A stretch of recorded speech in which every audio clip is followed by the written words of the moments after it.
And we are live on Monday night. Welcome on into another Monday Whiskey Crusaders. I'm Will. I'm Sarah. And I'm Matt. Today we are joined by Irene and Gareth, who are brand ambassadors for Dewar's, among other things. And we're going to be talking all things Dewar's tonight. But before we get into all that, Matt, who do we got in the chat with us already? All right, let's see. We got our buddy Sam, the Spirited by the Whiskey Song. Check out his channel if you haven't so far. Sugar Kitty, Donna Rance, the Irish Whiskey Yoda. We got Floydian. Let's see. We have Donner Pass Whiskey, John McLean. Let's see here. It's Jason Coates, Kilco. If you haven't checked out Coco channel, please do. Indus Burrell, and they're coming in. All right, so the usual fun, they'll all start here flowing in as they always do. So we have Dewar's night. So I'm actually really excited to have Gareth and Irene on here because this is finally the first thing I've always wanted to do is take the backbone of whiskey, which is Aberfeldy for Dewar's, and then have the blend and see how we can do them together. So I'm super excited to have both of you here. So if you both want to introduce yourselves and tell a little about your background, and then we'll get into Dewar's. Yeah. I'm Irene. Irene, ladies first, please. I represent the single malts underneath the Dewar's family for, I guess, 2.5 years or so. And I cover the South Central region of the United States. And I'll let Gareth introduce himself, but he has a new role, and I wanted to congratulations. Thank you. My name is Gareth Howells. I'm the national ambassador for Dewar's Blended Scotch. I've been with Bacardi since 2017. And thanks, Irene. As of last week, the end of last week, I'll be transitioning across in the company as North American single malt ambassador for Bacardi. So I'll be getting to work with Irene and the rest of the single malt team across North America. But for now, this is actually going to be one of the last things I get to do, where I get to talk about Dewar's Blended Scotch. And I just wanted to say, guys, thanks so much for having us. I've been really, really excited about this. One quick thing, Sam, I know I was meant to call you back, and as soon as I heard your name, I remembered, so I'm sorry, I'll make it up to you. And there was one other thing. Martin and Angela, I believe you had your 70th anniversary last month. I think it was your son, Pete, who asked us to throw a mention out to you. Oh, I see a cap as well. So look, what I'm going to do is, Pete, if you're there, I'm going to ask you to get in contact with Matt and Will. Please send me the address of your parents so I can send them a special delivery of the whiskey as a congratulations, because I understand that they're big Dewar's drinkers. And happy anniversary. That's awesome. That's awesome. That's awesome. Thank you very much. Yeah, Pete's a really good friend of ours for a long time now, so we really appreciate it. He's donated tons of bottles to us and comes over and drinks. We share a lot of good whiskey with him, so it's a great time. Hey, Flo, how's it going? Vegas Art.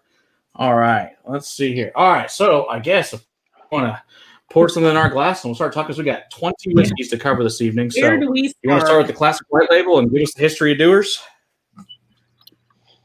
Yeah, I think so. I mean, look, it's the perfect place to start. So, sorry, Irene, go ahead. There's a little delay. Go ahead. Yeah, we wanted to start off with the Dewar's Aberfeldy story. I'm definitely going to let Gareth kind of lead. I've been on Yes Donner last year. This is actually my third time on with you guys. Yeah, so you guys are I'm regular. I love it here. And after we tell the story, I'm going to show a cocktail. We're going to make a Gold Rush, but a little bit of like a holiday twist on it. So, Gareth, if you want to take it away. No, I want you to make the cocktail. I think you should make the cocktail so everyone knows what they should be drinking at home before you even start talking. Booze is always more important.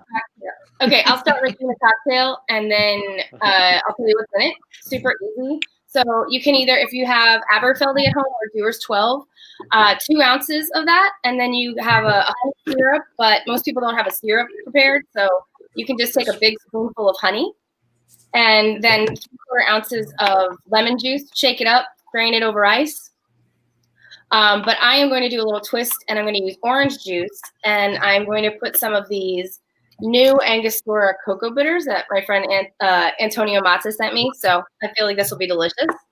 And yeah, so then as I do that, you guys can watch me do it, and Gareth can start to tell the story. And that's what's Perfect. Sounds awesome. If you don't mind, Irene, we're probably going to mute you so that we don't hear all thank that you. background Please noise. do, yeah. Oh, one thing before I start. With the spoonful of honey, make sure you don't add the ice before because it won't melt. The honey won't melt into the cocktail. So add the ice after the honey melts with the spirit. Okay.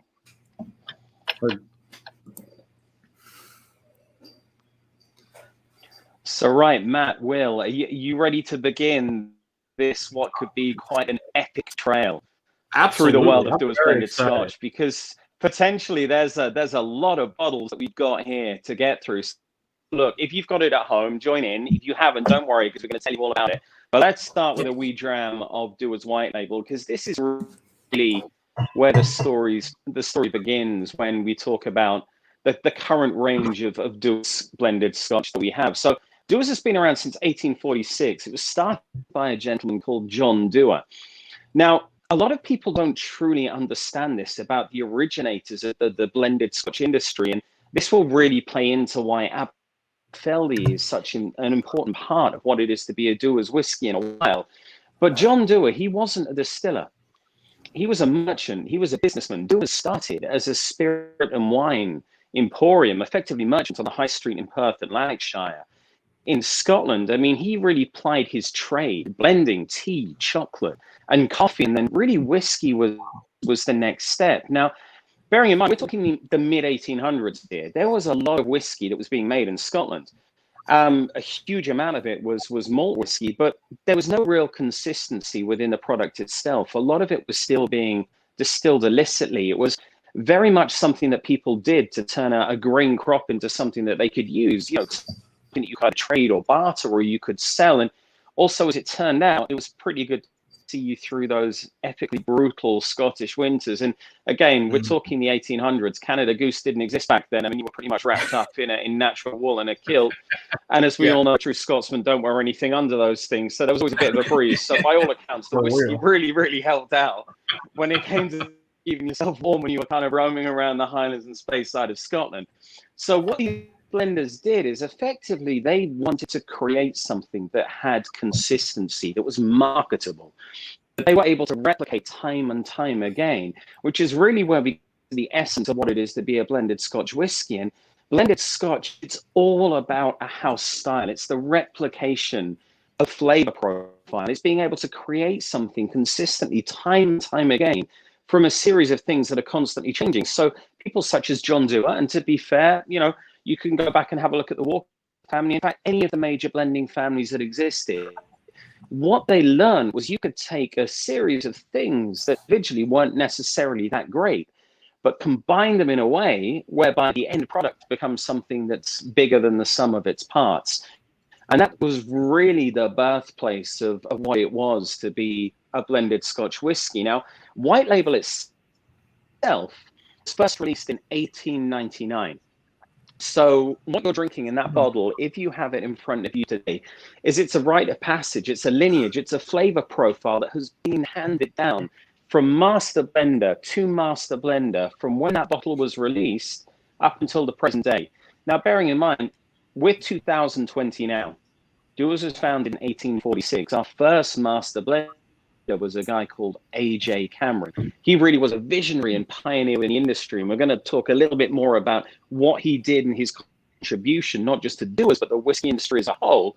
But in the whole of that time, we have only had 7 master blenders that have looked after the whiskey blending and production that has come out of John Dewar and Sons globally. So when you think about that, right, this is something that has been passed down through the generations and over the years from one master blender to the other, which is really the thing that has retained and kept that characteristic Dewar's house style, which is what we get to enjoy in each and every mug of blended whiskey that we enjoy today. Now, look, I'm going to ask you guys, I don't know when you last drank it, but I do know one thing, and that's everyone has got a White Label story, and I know you guys have got one as well. It will normally start with my father, my grandfather or grandmother, or when I was at college. Now, come on, hit me with it. What have you got for me? So my uncle asked me if I wanted a Scotch and proceeded to pour me a Dewar's White Label over ice. Yeah. Mm-hmm. Mm-hmm. Mm-hmm. That's it. Yeah, I drank Very it. good story. And how long? That was the most boring story ever. How long? It wasn't that long ago. How long ago was this? When we were up in Oklahoma last. Like 3 years ago, Yeah, about 3 years ago. something like that. Yep. And was that the first time you tried Dewars? I believe so. Yeah. Oh, I was like 10. I mean, I'm very disappointed, Will. You waited way too long. I'm gonna be completely honest. I've Yes, never tried spoken yours, so sorry.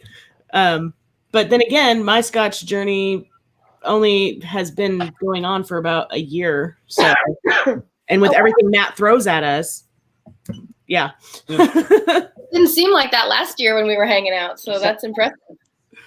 Well, I mean, yeah, it's about 2 years. maybe a year and a half. Yeah, we drank a lot of Scotch that night. That was a lot. I We gotta drank ask, everything in your entire bag. yeah, I gotta ask. Are any of these actually peated? No, not that I No. know of. I don't think any of these. So I mean, it's a great question. So I'm going to jump ahead a little bit and then I'm going to come back. So being a blended Scotch, Dewars, each and every bottle of Scotch that we produce is a combination of up to 40 different grain and single malt whiskies that are then blended, in the case of Dewars, are double aged. And again, I'm going to come to the double aging bit in just a moment. So, I mean, effectively, there's 5 predominant subcategories of Scotch that comes from Scotch whiskey. It comes from Scotland. The 2 best known, without a doubt, are of course single malt whiskey, which is the Aberfeldy, and I'm going to ask Irene to talk about that in the production process. And then you have blended Scotch whiskey, and the primary difference really is that the blended Scotch whiskey is that combination of grain. So we take that neutral backbone of grain whiskey, and then we manipulate or create a flavor profile by using single malt whiskey. Now, one of the big differences, aside from the fact that grain whiskey is continuously rather than pot distilled, is as a blender in Scotland, you can legally use any Scotch that is defined as Scotch that is produced from any operation distillery. And I believe there's currently just over 120 in Scotland now. So we will, within certain Scotches or within certain whiskies, as we go through, you will find elements of smoke or that peat or that phenol component that you ask about. But it will all be respective of the house style of what it is to be a Dewar's whiskey. So all of our 5 single malt distilleries are very much focused in around the Highlands and Speyside regions of Scotland. We don't have big phenol components within our whiskey. It's not something that we're known for. So white label, it's heather, honey, and citrus. There's the faintest suggestion of smoke that some people might get neat on the back end that pronounces itself a little bit more with maybe a dash of whiskey or a cube of ice, but it's not a punch in the face. You don't feel as though you're licking a hospital corridor or sucking Band-Aids or drinking iodine. I mean, it's a interesting enough. They're all very good descriptors for Islay whiskey. I mean, don't take it out of context. But it's just not a component of what it is to be a Dewar's whiskey. And this is really the start of the flavor profile of Dewar's, the white label. And this is the thing that we build from. Irene, maybe you want to talk a little bit about the single malts, Aberfeldy, and then the production process that's contained within single malt whiskey as well for us. Yeah, absolutely. I'm just laughing because the cats are taking over. That's what they always do. They're always doing that. It's awesome.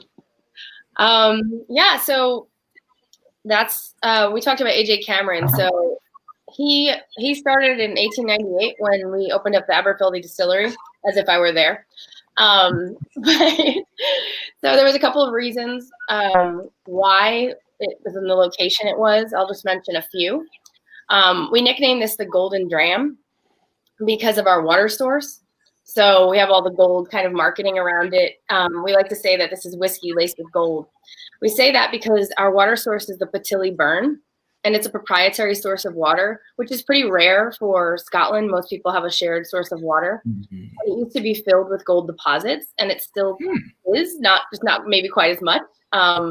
Up until, I think last year I was reading an article about someone finding a piece of gold about this big in the water, but who knows if that's true or not. But either way, it's a fun story, and it is a really gorgeous, beautiful source of water. I actually have a little bit over there but I won't get up and disturb.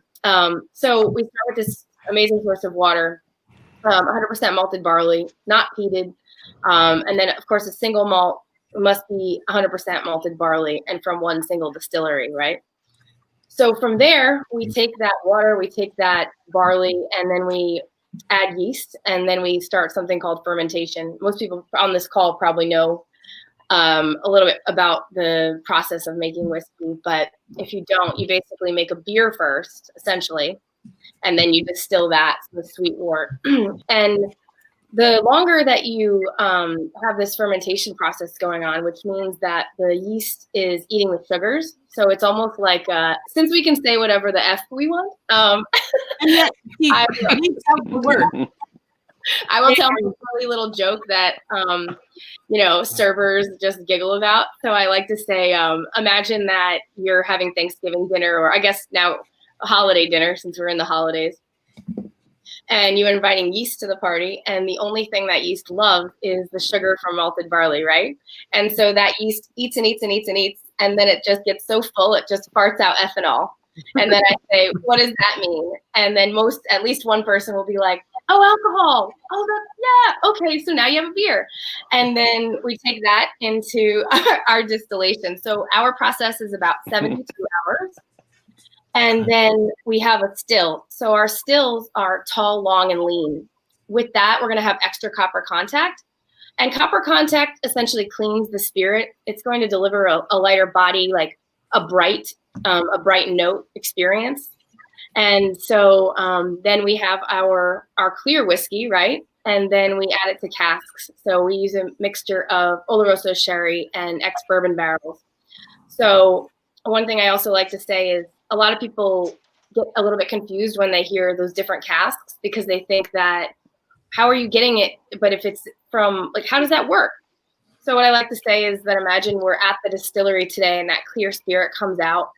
Now, today we're going to put all of that into ex-sherry casks or barrels. And then tomorrow we go to work, do the same thing. And then we're going to put all of that into ex-bourbon barrels. Now, Stephanie McLeod, our master blender and malt master, who for the second year in a row just won best blender in the world. So she's a rock star. So basically, after the 12 year that I'm drinking right now in this cocktail, which did work and it's delicious, so I can send you guys the recipe if you'd like. That'll be awesome. Yeah, and so after that 12 years, it's resting. She and her team nose it, taste it, make sure that it's consistent with the 12 year. They marry those casks together. I use the word marry not to confuse it with the Dewar's blend, where that's a blend, right? So we marry these casks together, and then we have the Dewar. I mean, the Aberfeldy. So that's a little bit about the process. All the delicious stuff. And thank you, Donald, for posting the websites for Dewar's and Aberfeldy. We appreciate it. Yes, they are. Yeah.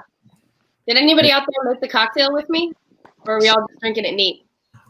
I poured a sample of it neat, and I reminded myself of how much I enjoyed it.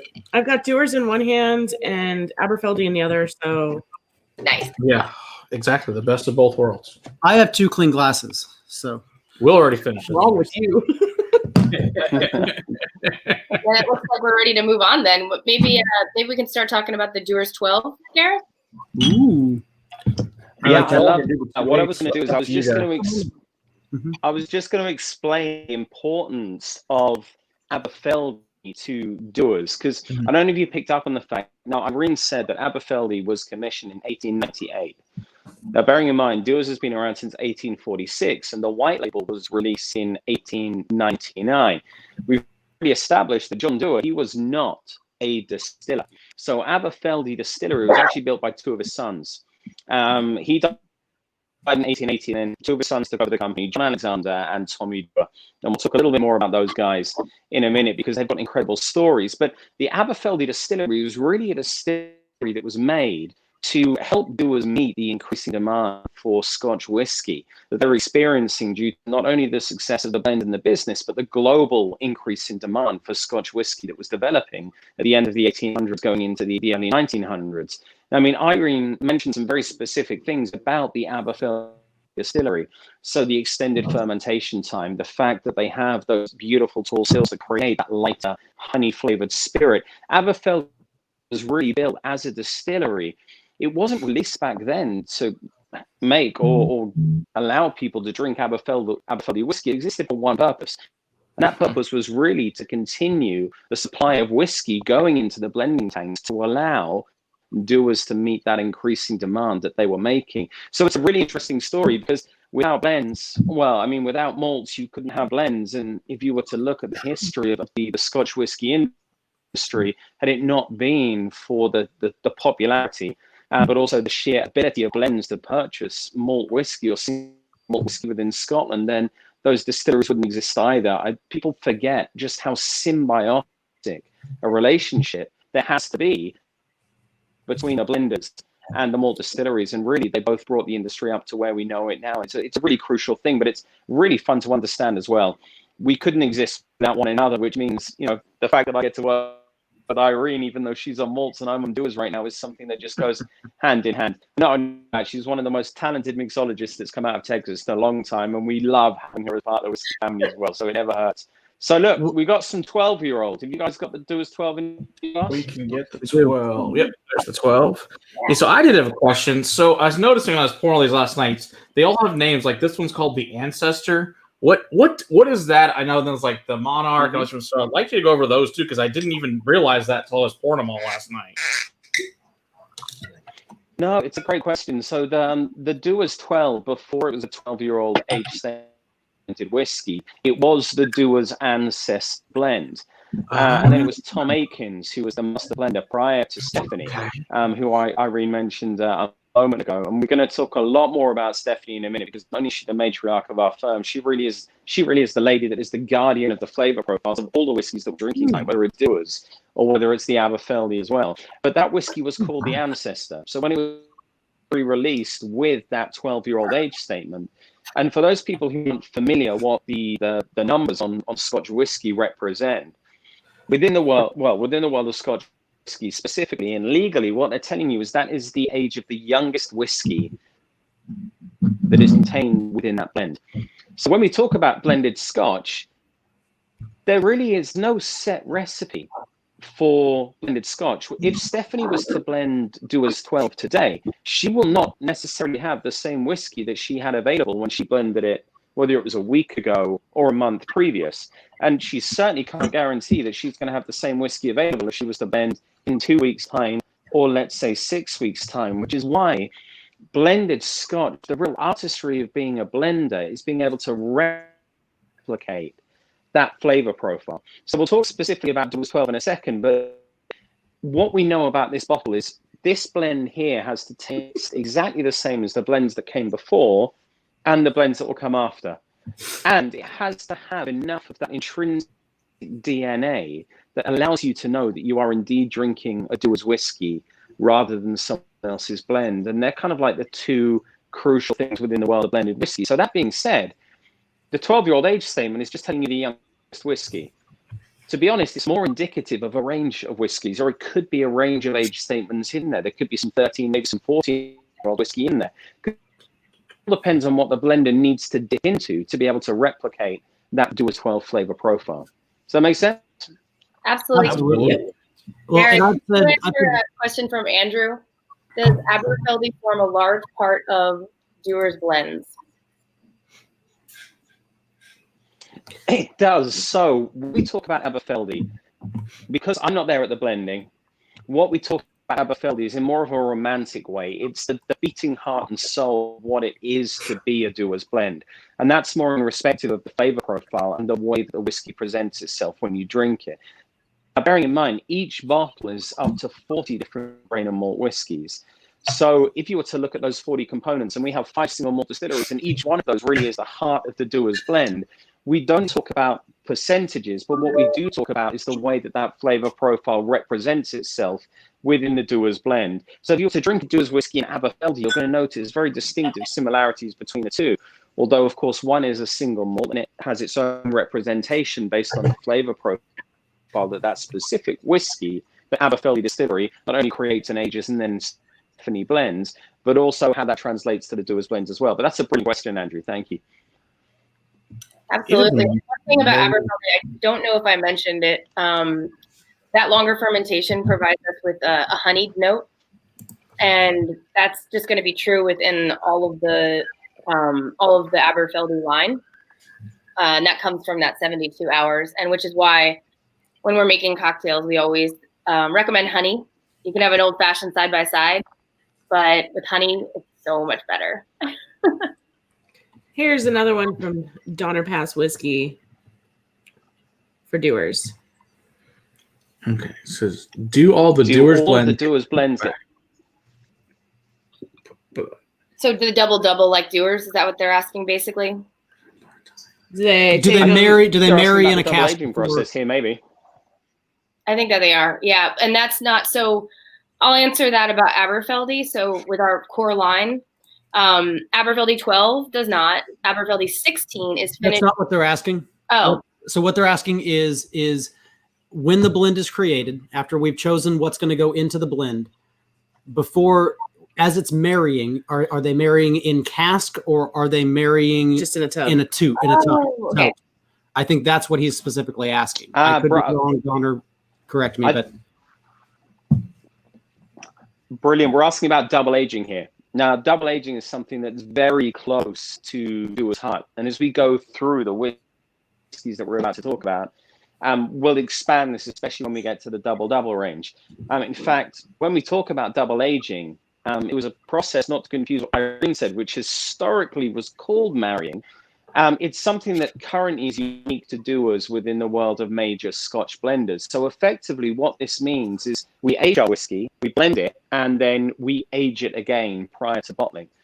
Now, AJ Cameron, first master blender, I mentioned him earlier, he actually pioneered this technique within the world of blended Scotch whiskey back at the end of the 1800s, and very much in line with White Label when it was released.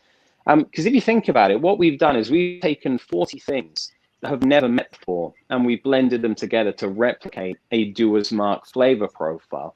Now, in the words of Stephanie, sometimes mixing whiskey or blending whiskey can be a bit like trying to mix water and oil. Sometimes things need a little bit longer to come together to really harmonize those flavor profiles, to effectively allow them to become what is that thing that is bigger than the sum of its parts. So what we do at Dewar's, and this isn't easy, it's very costly and time consuming, but it's something that's been central to what we have done ever since we have been in business with the pioneering work that AJ Cameron did, is once we've blended our whiskey, and this blending is done in huge stainless steel mixing tanks, we take that whiskey and we return it back to oak casks. Now, we're not talking about the same oak casks that we would use for what we call initial maturation, which is the aging that we take from new make spirit through till the age statement that we're going to use it. We use what we call inert or neutral oak casks. So we're not looking for the oak to influence the flavor profile of the whiskey that's been blended. What we're looking to do is effectively provide a watertight bed for a period of time to allow those whiskeys to come together and harmonize. Now, this double aging process, it has to happen in a barrel. It can't happen in stainless steel. It won't happen in a bottle. You're looking for the movement of whiskey as it moves in and out of that grain, those grains of wood, as it's responding to the atmospheric conditions that you find in Scotland, which just happens to be perfect for aging whiskey for sustained periods of time. And that's what really brings those 40 things together. And we really say we're double aged for extra smoothness. I know some people might not like the connotation of smooth when we talk about whiskey. I fully understand. I like the word approachability instead, but still it's a very good descriptor for what happens to the whiskey through that double aging process. It's only after that secondary aging or resting, which would probably be more of an accurate term, that we can bottle and ship our whiskey out. Now, we do as all of our whiskey.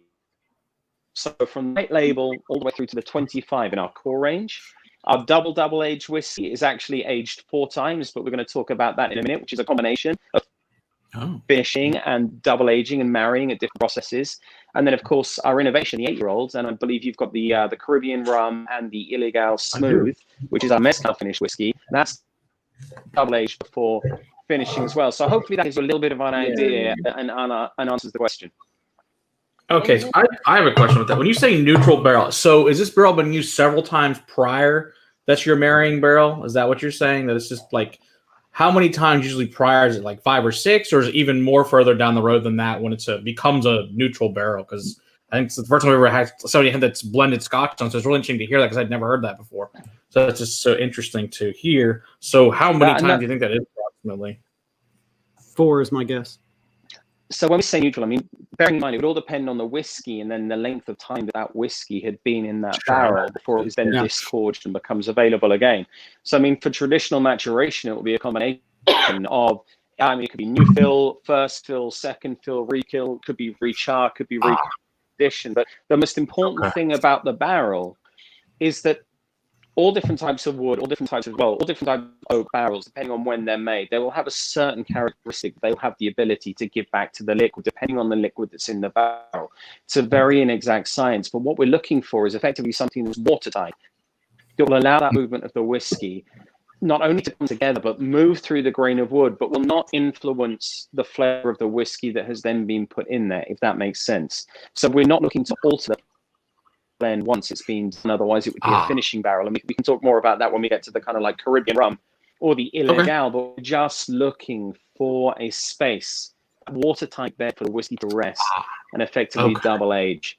And that's really the process that creates that additional step, but also allows us to produce the whiskey that we produce. Okay, awesome. I still want to know how you get 40 different whiskeys together and go, hey, I made this. I think that blows my mind how someone can do that. That's just unbelievably talented to do that. I know, it's can't even imagine. Well, I'm just laughing at Spirited by the Whiskey Psalm. And I won't say anything bad about any other whiskey. But also, you know, it's funny because people are like, oh, like, you know, aren't you like so competitive and this and that? And like Gareth said, you know, we all need each other, right, to do these whiskeys, and it's so fun to just be able to like have friends. Like I've done virtual stuff with other ambassadors for like, you know, other brands like Jura and me when I did a talk, and you know, and it's the same thing. Like we need American whiskey for our ex-bourbon barrels too. So we, you know, it's nice to be in a business where it is competitive, but it's a friendly competition, you know. Now, do you guys do a lot of barrel trading? It's a very famous. Do that. Say, Gareth. The whole of Scotland, or the whole Scotch whiskey industry is basically. So there's a very famous phrase: "We're all friends until it's bottled." Right? The sense of collaboration and camaraderie that exists between everyone that works within the industry in Scotland is huge. I mean, there's just a huge number of distilleries in Scotland that you will drive past, and it will just be portfolio sign you see outside. There won't be a specific age, or it will be a name, and you've never seen a bottle of that whiskey on the shelf. And these are distilleries that purely exist to feed whiskey back into blending tanks of various people or various blends, depending on the relationships that they have. I mean, I guarantee you, if you went into our aging warehouses in Glasgow, you would find whiskey from virtually every major operational distillery, whether it's defunct or operational, that exists within Scotland at some point in time. I mean, all the whiskies have to work with one another and trade their liquid with one another to be able to do what it is that they do. Now, the moment it gets into the marketer's hands and it hits the shelf, of course, that's a different story. But I mean, there's plenty of stories in Scotland with people helping one another out in times of need or crisis, or just being there for one another. And I mean, it's something that's truly special. If you get to go to Scotland and you speak to the people who generationally, they're the third or fourth generation that's worked in a distillery, and you hear the stories that they tell you, it's quite amazing to be a part of that industry. Even though we're not in Scotland, they get to represent that. It's something that really is special. So on that note, Gareth, let's talk a little bit about the cooperage. That's such a cool story.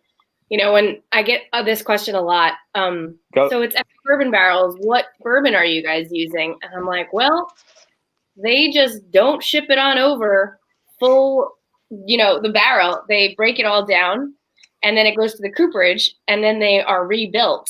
And it is the coolest thing to watch. And that is something that those guys are insane. so insane. And that's something that, like, you can't just go over there and get a job as a cooper. It's kind of one of those, like, family businesses. Like, I'm from New York, so I'm used to hearing all that. Well, Gareth is in New York, actually. But, it's like, oh, you can't even get in the door unless you're, like, somebody's cousin. Like, it's kind of the same way with that. It's just like they work really, really hard, and they make decent money because they get paid per barrel that they create. And the barrel has to be waterproof and withstand 1 ton of pressure. And they watch the guy do it. And then if it doesn't, they have to start all over from the beginning, and they don't get paid for that one. So they actually have their kind of this version of their, like, Olympics, and it's super awesome. You can actually go there and watch them work. It's really cool. That sounds awesome. I definitely want to go to barrel making Olympics. That must be amazing. Yeah, my goal is to find the bar that they all go to after work and buy some booze. Gareth, are you in? Let's do it.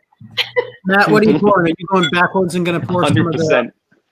Well, he mentioned the 2 8-years, so I want to pour both 8 years because and I'll let him talk about the Caribbean Smooth and Ilegal Smooth. So I figure I might as well pour them since we just named them. Yeah. Might as well. I like that plan. So go through before. So both of these are both very new releases in the world of Dewar's whiskey. These are really, it's what we call our innovation line. This is really our way of engaging with that next generation of whiskey drinker who's beginning to come through. The kind of adventurer, someone who is interested in trying new things. Now, finishing is something that's been around within the world of aged spirits for quite some time. It's something that people are very familiar and comfortable with the concept with, but it hadn't really been something that we had done within Dewar's. What we wanted to do was effectively create some whiskey that was really going to not only keep that central core of what it is to be a Dewar's whiskey, but bring in some additional flavor profiles. But the whole purpose was to make it approachable. It was to make it not scary. So what Stephanie decided is that the first one that came out was the Caribbean rum cask. So this is an 8-year-old Dewar's base blend. Now, this isn't the white label that's been finished. This is a specific 8-year-old blend that Stephanie created that she felt would be best suited to an up to 6-month finish in Caribbean rum casks. So it has a very familiar honey, citrus, Dewar's flavor profile, but you start to develop this new characteristic that you wouldn't normally find within our conventional line. You start getting that kind of like toasted coconut, almost brown sugar molasses note, this real rich, almost caramel note that begins to come through, and it creates this really voluptuous, just delicious whiskey at 8-year-old age statement. I mean, I truly believe that she created a whiskey that drinks significantly higher than the age statement on the bottle when it comes to this whiskey here. But I mean, this really is a summertime sipper. This works so well in cocktails. Anything of a highball variation, but I mean, this was really what we launched our Dewar's Innovation 8-year series with. Now, guys, what do you think? I love this stuff. This is probably, to be honest, my favorite blended scotches that's on the market currently. I love this stuff. As you can see, most blended scotches don't look like this. This one actually gets drank on a regular basis. Maybe what's been here is like they get like this. I love that. It's really great. I love that. I mean, that's the purpose of this Scotch. So we did what we call line price this. So you got to find that bottle for round about the price that you would find your average bottle of Dewar's white label, and that was for a very specific purpose. I mean, like I said, this was to really engage with that next upcoming generation of whiskey drinker. Now, whether we like it or not, there's certain connotations that may or may not exist. If you were to talk to someone about Dewar's white label, I mean, we say that there's normally a father or a grandfather story. More often than not, you'll hear, oh, my grandfather drank that. And myself and my counterpart, Gabe, who's not with us tonight, but he is the North American ambassador, and he's the person that I get to bumble around the country with, talking to people about blended Scotch. We'll normally look at people and be like, fuck yeah, your grandfather drank this. We've been making this for almost 175 years, and it's bloody delicious, right? You're not around for that long if you're not doing it almost looks like right. He just came into the future from the past He's one of the outlanders. He's just got He this was red dumb. look. You know, he's a classically good-looking person. Yeah. So anyway, go ahead. I want to grab this real quick. We got a I was going to say, $5 Gabe's super actually chat from Gabe's Sam. been with Dewars. He's Peter Dewars. Thanks, Sam. And when? It's sweeter. It is. was that a question or a statement, Sam? Yeah, I'm I think confused. Sam wants to know, is there a peated Dewars? Is there one coming? Here's what he wants to know. There isn't a peated Dewars, but there are Dewars blends where that peated, that smoky essence is more prevalent than there are in other blends. And as we go through, you're going to see that represented. Certainly within the 18, within the 25, it's going to be more prominent there. When we look at the double 32, you're going to notice more of that Islay influence, but it still has to fit within that house style of Dewars. There has to be a reason for it being there, other than we're just using, you know, peated whiskey. And when we say peated whiskey, it's whiskey that will have come from a distillery that has made or produced a peated whiskey. So, I mean, it kind of like when you start getting down into the nuts and bolts, it will be there potentially as part of the flavor profile, but it's not something specifically that, you know, we would go out to create, because that's just not really part of what it is to be a Dewar's whiskey. You know, people like Johnny Walker or Teachers, you know what I mean? They have much more of an Islay or peated influence in their whiskeys, and that's really more reminiscent of their house style rather than ours. But it doesn't mean it won't be a component of ours within certain bottlings. Yeah. So we look, never really know we've got what's another 8-year-old. Sorry, go ahead. So for everyone at home, just in case you don't know, I'm on a bit of a delay right now. So if it seems as though I keep jumping in over people, I do apologize. We're gonna get there eventually. I want to expand a little bit on what Sam's saying is I think he mostly wants to know if in the future do you see a peated Dewars coming out? So I mean, the thing is, remember, Dewars, we're not distillers. So we are not, as Dewars, ever going to make a peated whiskey, because we are relying upon, or the whole nature of our business is using the whiskey that other people produce and blend. So will there be a point in time where we might decide that there would be a peated whiskey that will have more of an influence in one of our bottlings? Absolutely. If Stephanie decides that that's the flavor characteristic that she wants to represent or delve into further. But as we physically don't distill as Dewars, Right.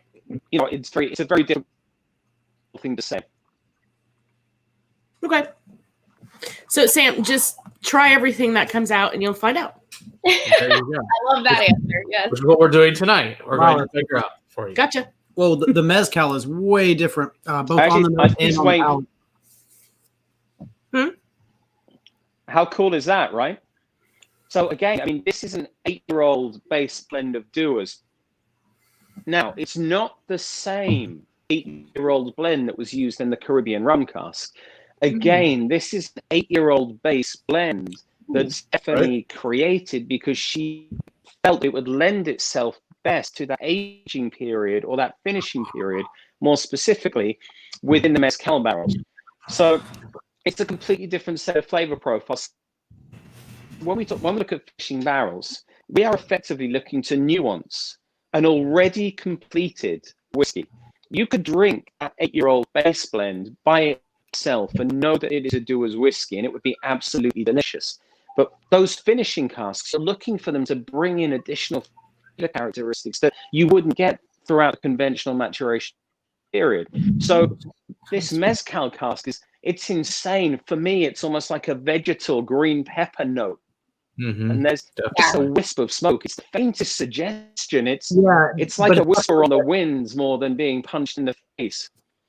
Definitely more of that mezcal smoke as well. You know, we should probably explain what mezcal is. Some people might not know what mezcal is. Can you explain what mezcal is, Gareth, please? I will do my best. It's been a while now. Specifically, we are using Ilegal mezcal barrels. Now, Ilegal mezcal is a portfolio, but effectively, you're looking for it's an agave distillate using traditional methods, predominantly in the case of mezcal. Or Ilegal, I believe it's fire pits or smoke fire pits. So they smoke the agave before they then shred them up and distill them. So if you were to talk to people about mezcal, a lot of people would say that it has a very defining smoky characteristic. Now, another important distinction is this is agave that could not be used or considered for the use in tequila, I believe. I'm not brilliant on my agave spirit, so if anyone can actually do a better job of me on this here, then it would be appreciated. Irene, how are you with your agave spirit? I was just sorry, I missed a little bit of that because I was thinking like, damn it, I wish I invited Hannah onto this call. I could text her. We've got an Ilegal rep in Texas. She can join. I don't care. Let me forward her the link because I will do a much worse job doing it. I'm going to see if I can just. I would just like to give a quick shout out to your head distiller real quick. Lee's on here. This lady has to not only make Dewar's white label continually taste the same, but she's now responsible for blending others. all of these brand new products as well. That's such an incredible job. That's such an incredible undertaking. And I have this photo here that is this a blending room? Is this a blending facility within? Can y'all see this? Yes. So that is the entranceway at the end of basically at the end of our rack house tour if you were in Aberfeldy Distillery. That is where you end up, and it's basically a representation of the different types and styles of barrels. That's an aging room that we have at the Aberfeldy Distillery. It's not really used for aging anymore. It's more of more to give an idea of what the old ton houses or aging rooms used to look like. But from that first picture that you had, there is a sliding door.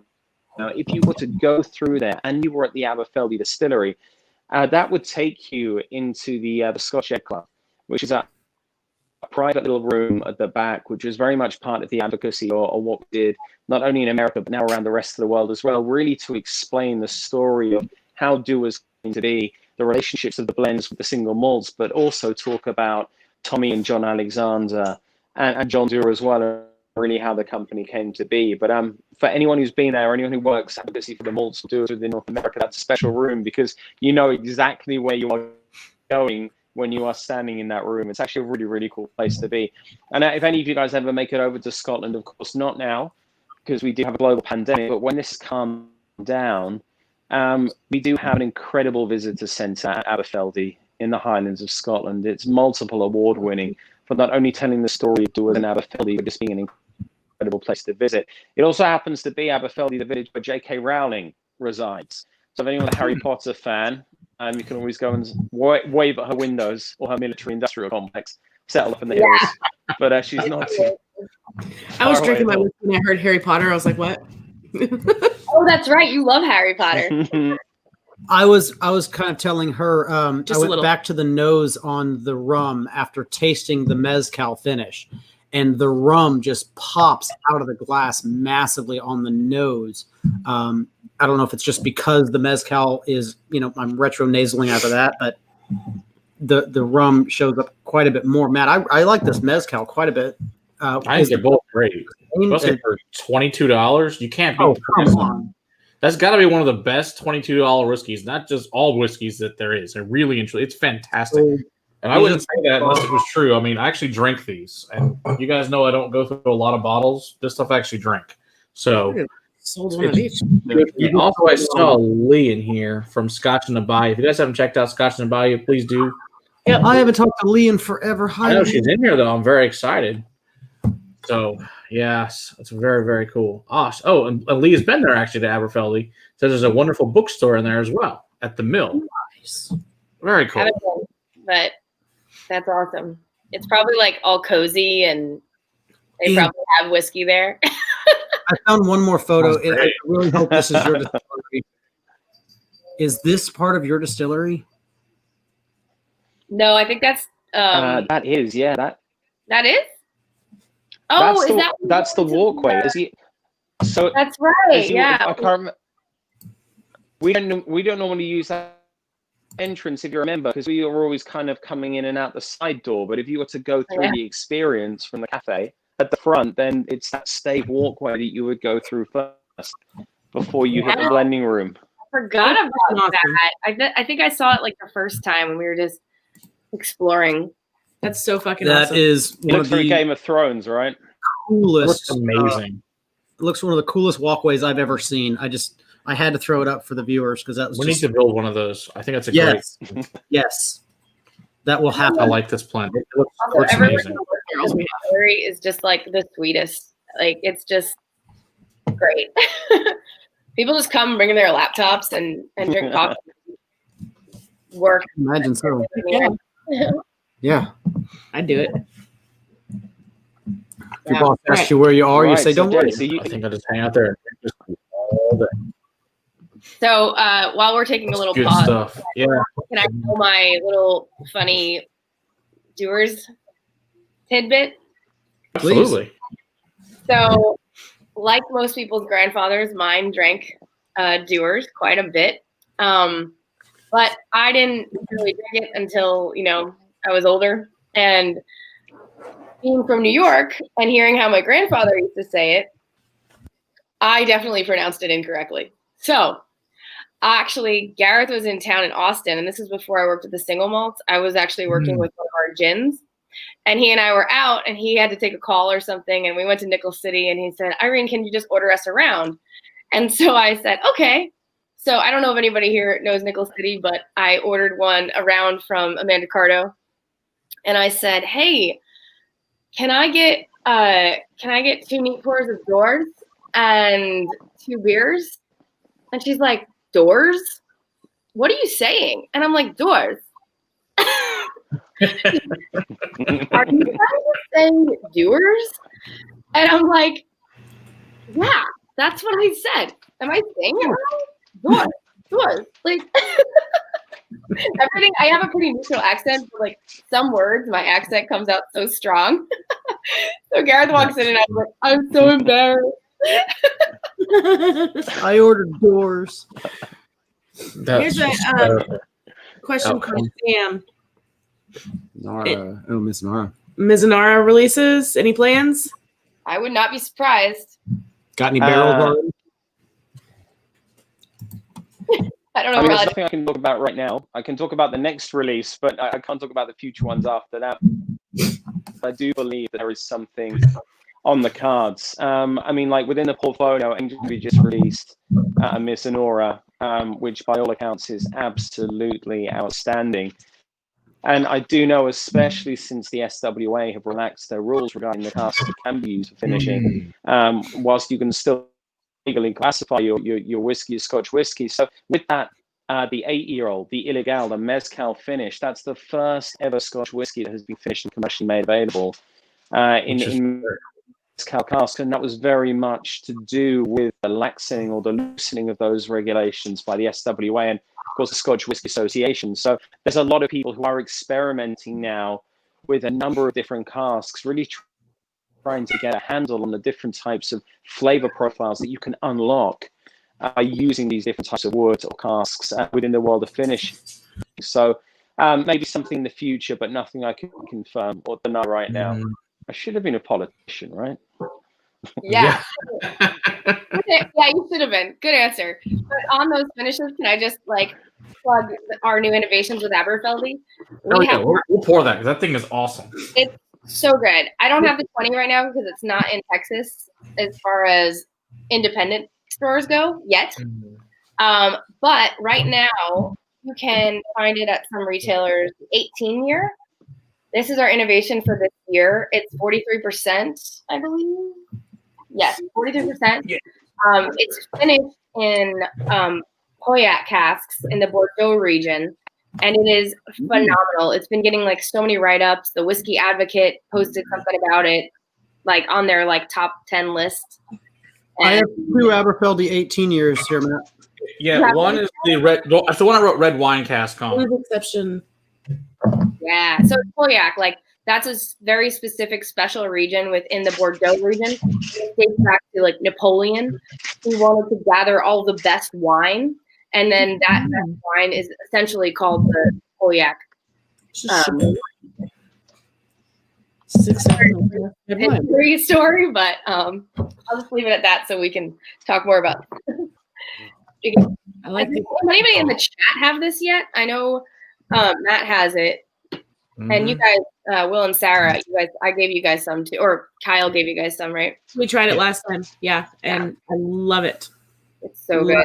And then we have the one I don't have, but Matt has, is our 20-year, and that one is finished in Sauterne casks, which is also a very special dessert wine. And it does something in the fermentation process called noble rot. And what happens is that basically it has to be like the perfect temperature. Like some years it happens, some years it doesn't. And it basically takes these Cabernet, so it's like Cabernet Sauvignon, I believe, grapes. Correct me if I'm wrong there. I think that's correct. Sorry, I was blanking for a second. I've been drinking. So what happens is that it can really be any grapes. The point of it just really is to leave it on the vine past the point of ripeness. Exactly. Where they actually form boistritis. It's actually a rot. It's actually a fungus that starts to form on the grape, and they start to shrivel up and shrink, and all of their flavors get nice and concentrated. So we actually do use those grapes to make wine from. It's incredibly different, usually very sweet. Yeah, so that one is like dessert, but this 18-year is like you can have it with a steak dinner or a big mushroom dish if you're a vegetarian. Look for these ones, guys, and this is the one you were supposed to buy me for my birthday. Was it? Yes. Okay, I'll put that. Go to the store. My birthday's already gone. Are you frozen, Gareth? This one too. If your other special one that was finished the year previous, your sherry cask finished. Although I feel Irene was modest. When I mentioned the Whiskey Advocate, the 18-year-old was placed number 10 as one of the 10th top whiskey release globally that was announced last year. Now, for those of you who don't know, this is going to put extreme pressure on any availability of that 18-year-old because people are going to be snapping it up like it's not there anymore. If you see it, buy a bottle. I've already got my order in New York for a bottle of 18-year-old just to make sure that I've got one at home because I haven't tried it yet. But I know if it's come from Stephanie, it's going to be exceptional. But I mean, bear in mind.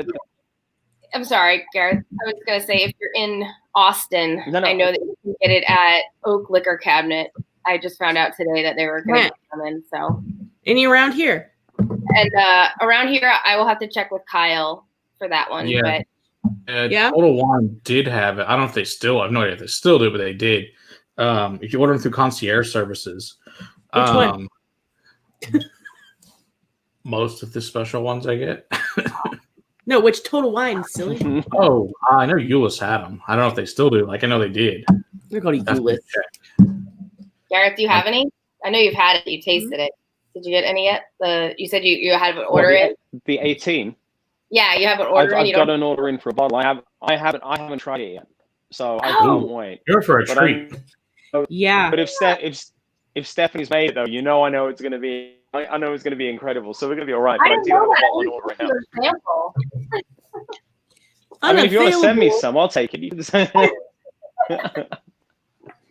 Darn. Available for in-store purchase only. You're going to the liquor store tomorrow. Heard that. If you found a Christmas present, there you go. But I still live in like last year's. That's your sherry cask finish. That's 53.8. This thing is gorgeous. I mean, the color on that is incredible. Was that 24? That's the 18 from last year. 19 year or 18 year, but 9 in bourbon, 9 in sherry. No. You are bad. Heard that. It's so just kidding. It's like 53.8%, right? Correct. Or 58.3. Did I get it dyslexic there? 53.8. You're right. Yeah. Oh god, that one's just—it's mad. This one's just mad on your chest. It does, but it's just beautiful. Oh god, that one's—it's one of those ones you have to hide from yourself because otherwise you'll drink the damn thing too much. Or like I'm gonna have to hide it from this one. So this is true. You can't leave good whiskey. Oh, good point. He just poured himself another one here. You're behind? Yes. How is that? Glasses, woman.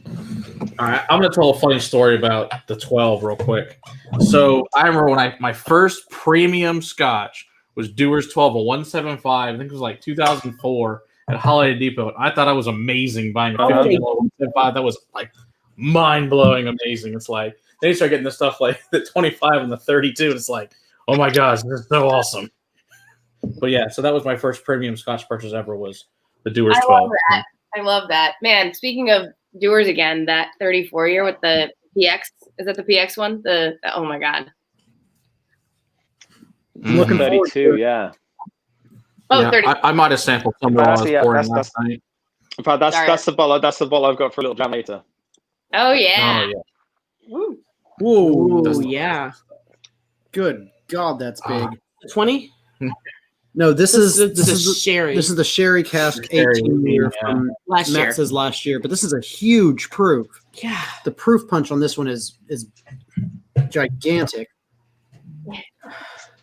And the oak. And the sherry funk is just beautiful. It's probably one of the best Irene, what sherry sherry cask whiskeys was that that finished in? Oaky and leathery and Oloroso. sherry and Is it almondy sherry? no.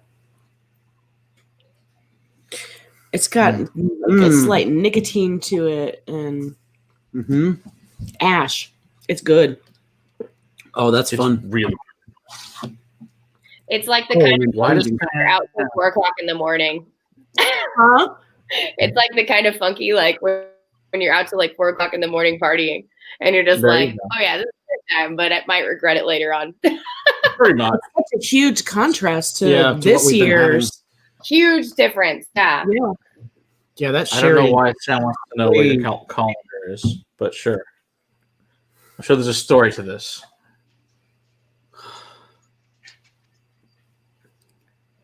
Maybe not. So Sam wants to know where your colander is, Gareth. I don't know. I assume there's some story to this about the colander. There must be. I have no idea what he's talking about.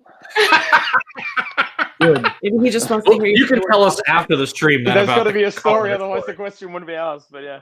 You want to know this person? They seem to know you pretty well. No, So, it's I don't know whether it was last week or the week before, but with a very good friend of ours, Brad Phillips. He was one of the original employees, only guys. He's out in St. Louis now. We somehow ended up on the same video chat, just abusing one another, marginally drunk at midnight. So I've known Sam for a while. He's great people. That's amazing. Oh, he's in St. Louis. I was gonna. Is that what you said? St. Louis? Like spaghetti monster. Mm-hmm. What? Yeah. I was gonna ask if I maybe. So said I it. spaghetti. what is everyone drinking now? How was all sorts of wild stories? I'm drinking a little bit of that 18 year. I'm drinking on that last year's 18 year. I just finished that. I just dumped a little bit into my dump glass of that sherry. I like to keep a running tab of everything that we've had, to have at the end And of then the night. drink it later. Oh, you're like your own blender, mix it Oh, all. absolutely. This is like the ultimate blended Scotch blend. Yes. Yes. And it's going to have some epic things in it. So, we'll see if it's as good or, much less than the sum of all of its parts, Yeah. Sometimes you win and sometimes you lose, but it's always fun to blend. Yeah, I have a lot of fun blending all of my whiskey all of the time. I buy my whiskeys, I write notes on them, I take it very seriously, but then I have fun with the bottles. And I guess we lost Matt for a minute. Lost Matt. We lost him last time too. It happens sometimes. Yeah, he'll be back. Or he won't. Either way, we'll go on. Yeah, we have full control. We have all of the We samples. have all the whiskey. We're fine. What So- do you want to move on to? So where are we going? Do we want to just keep on going I up was the gonna age statement of Dewars, or Now let's go back to Dewars. to kind of jump around? Jump up. Irene, what have you got left within your sphere? No, let's move on to Dewars. I think I really just wanted to be able to talk about the 18 and the 20 because we had a show maybe 3 months ago all about Aberfeldy, so most of the people are the same. I think unless in the chat if you guys want to talk about the the 16-year or the 21-year. But otherwise, you can keep going with Dewars. I would like to try to keep it. I'm going to suggest that. I'm going to suggest that maybe what we do is we jump around the age statements here a little bit. We just have some pretty large proof older whiskey. So I don't want to dive into the 15 because I think right now it's going to get lost. You'll understand why. So maybe if we went for the 18, if you guys wanted to try that now, that should just about be able to bring us back to a point where you can appreciate it, and then we can move forward from there. So does that work for you? Yeah. Works for us. Yeah. That works for us. We had questions earlier. Somebody wanted to know whether Sarah was going to like the 15 and the 18 of the Dewars, specifically those two age statements. So should I pour those back to back, or is the 18 something that I should just pour standalone? And we'll talk about this. Pour the 18. Forget about the 15 for the moment. What we'll do is we'll circle back to the 15 after the 25 before we move on to the double. It will make sense when we do it, but it sounds slightly counterintuitive now. It doesn't at all. That's why I wanted to ask the question. I like the weight of this bottle. Not at all. It's a really nice, big, thick bottle. That's what she said. I love this 18-year-old whiskey. I mean, there's so many things I could wax poetic about this 18-year-old blended Scotch.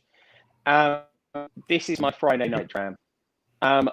This is everything that I'm looking for in a good aged whiskey that's sitting around about that age statement. So maybe not something that's a higher ABV, not something that doesn't have a crazy finish, but something that sits at that 18-year-old age statement that comes out from Scotland. You are going to be hard-pressed to find something that's better representative of that Highland and Speyside style than that 18-year-old. You get those caramel, toffee, dark chocolate notes. I've always got just a hint of sea salt there, and there's just that faintest again and do a style suggestion of smoke that lets you know that you're drinking a Scotch whiskey. But for me, really where this whiskey comes into its own is the way that it begins to represent itself when it's in your mouth. You get that long lingering finish. You get that dry kick, as we call it back home, in the jowls that just kind of gets you right there, if you know what I mean. And then this just beautiful lingering finish that just keeps going on. Every time you just take a little breath in, it will go a little bit longer. And then when you understand the price of this whiskey and how it fits in with the rest of the portfolio, I mean, it suddenly makes a huge amount of sense as to why this can suddenly become an 18-year-old, almost everyday drinking whiskey, which is why I say my Friday night, because let's be honest, I mean, whiskey is all about sharing with new friends, well, with friends old and new, making life experiences and learning new things. And when you share a whiskey with someone, it's an investment in time. You know, you're actually going to want to sit with that person or people and find out more about them. You know, what they like to drink, who they are, where they come from. It's a bit like sharing a cigar with someone. You know, you can make a friend with a cigarette, but you truly get to know someone who has a cigar. And it's the same with a good aged whiskey as well. And this is why I love whiskey. It's a spectrum. There's so many different points. There's so many different types and styles. This particular 18-year-old, I truly love. Cheers to that. I really do. Yeah, this was really good. Yeah, like you said, that drying. It's like a really dry Merlot for me on the roof of my mouth, and then in the finish, and like I said, the sides. It's really good. I really enjoy the hell out of that. Oh, and Sarah, I like the fact that in our area that goes for about $86. That's you can get it cheaper than that. You can get it for $70. Wow, that's a kind of a stupid price for a 18-year-old Scotch. A great price. Can we plug Mirage for that one? Stupid good, I meant. Yeah. Where did I get this one? I think this came from Goody Goody at some point. Some of these come from Mirage. Some come from Goody Goody. They come from all over. That's one of the things. Matt shares the wealth. I mean, that's one of the things about being a blender is there's a certain economy of scale that you get to have or you get to benefit from if you are a blender. I mean, if you look at Dewar's, we're a million case brand. In fact, we're over a million case brand. So when you think about the amount of whiskey that you're then blending, not just for the North American market, but for the rest of your global markets as well. And when I talk million case. That's just in the US. There's certain cost benefits that you get if you want to be able to pass down to ultimately your own consumers, which is why blends. I mean, there's a lot of people who have a number of ideas about blends. You know, they're less complex, they're not as fun to drink. That doesn't necessarily hold true. You know, we get to pull from a series of different influences, but we get to price to a point where we can actually draw people in and we can offer them something that's substantial value. And that's really a huge part of what the Dewar's value proposition is. It's to give you something that is of that exceptional quality, but that's a price point that you can afford. And I see Donna saying it's $57.50. Yeah, that's a hell of a price. That's a hell of a price. Really good price by him. That seems like a buy all day long, Eric. More like buy a case. You know, up at Seriously. 76, up at you know, I feel like that's a decent price for a very, very well made whiskey. Yeah. I'm not thrilled at 40%. I'm not upset at 40%. It doesn't drink 40.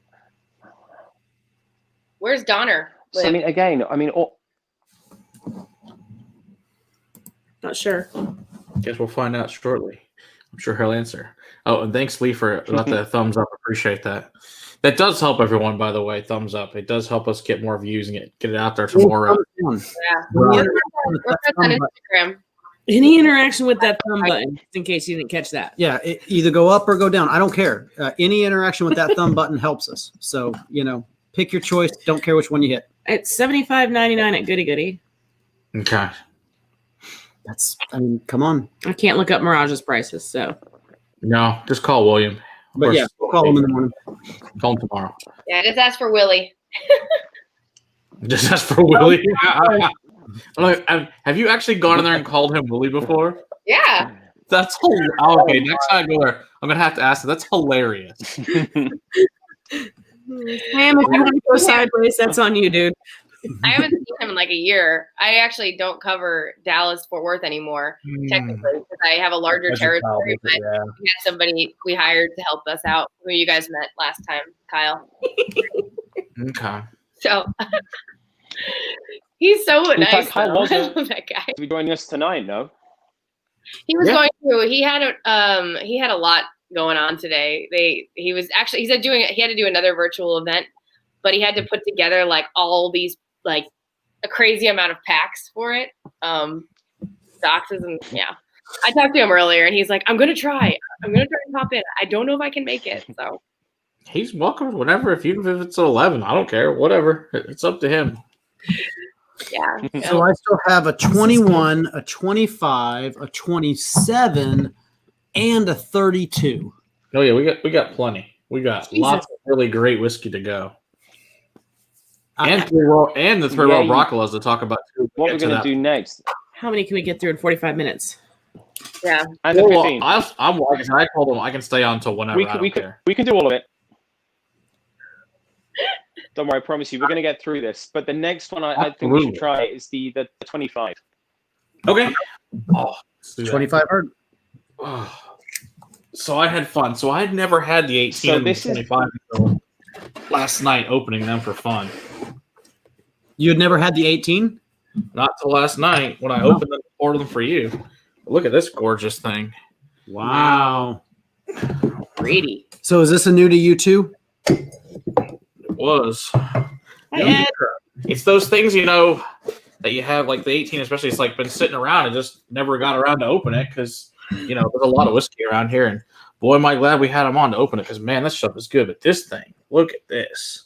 Wow. Beautiful color. Oh, sorry, guys. Hannah wrote me back, and she's on the call. Okay. So, she can come in.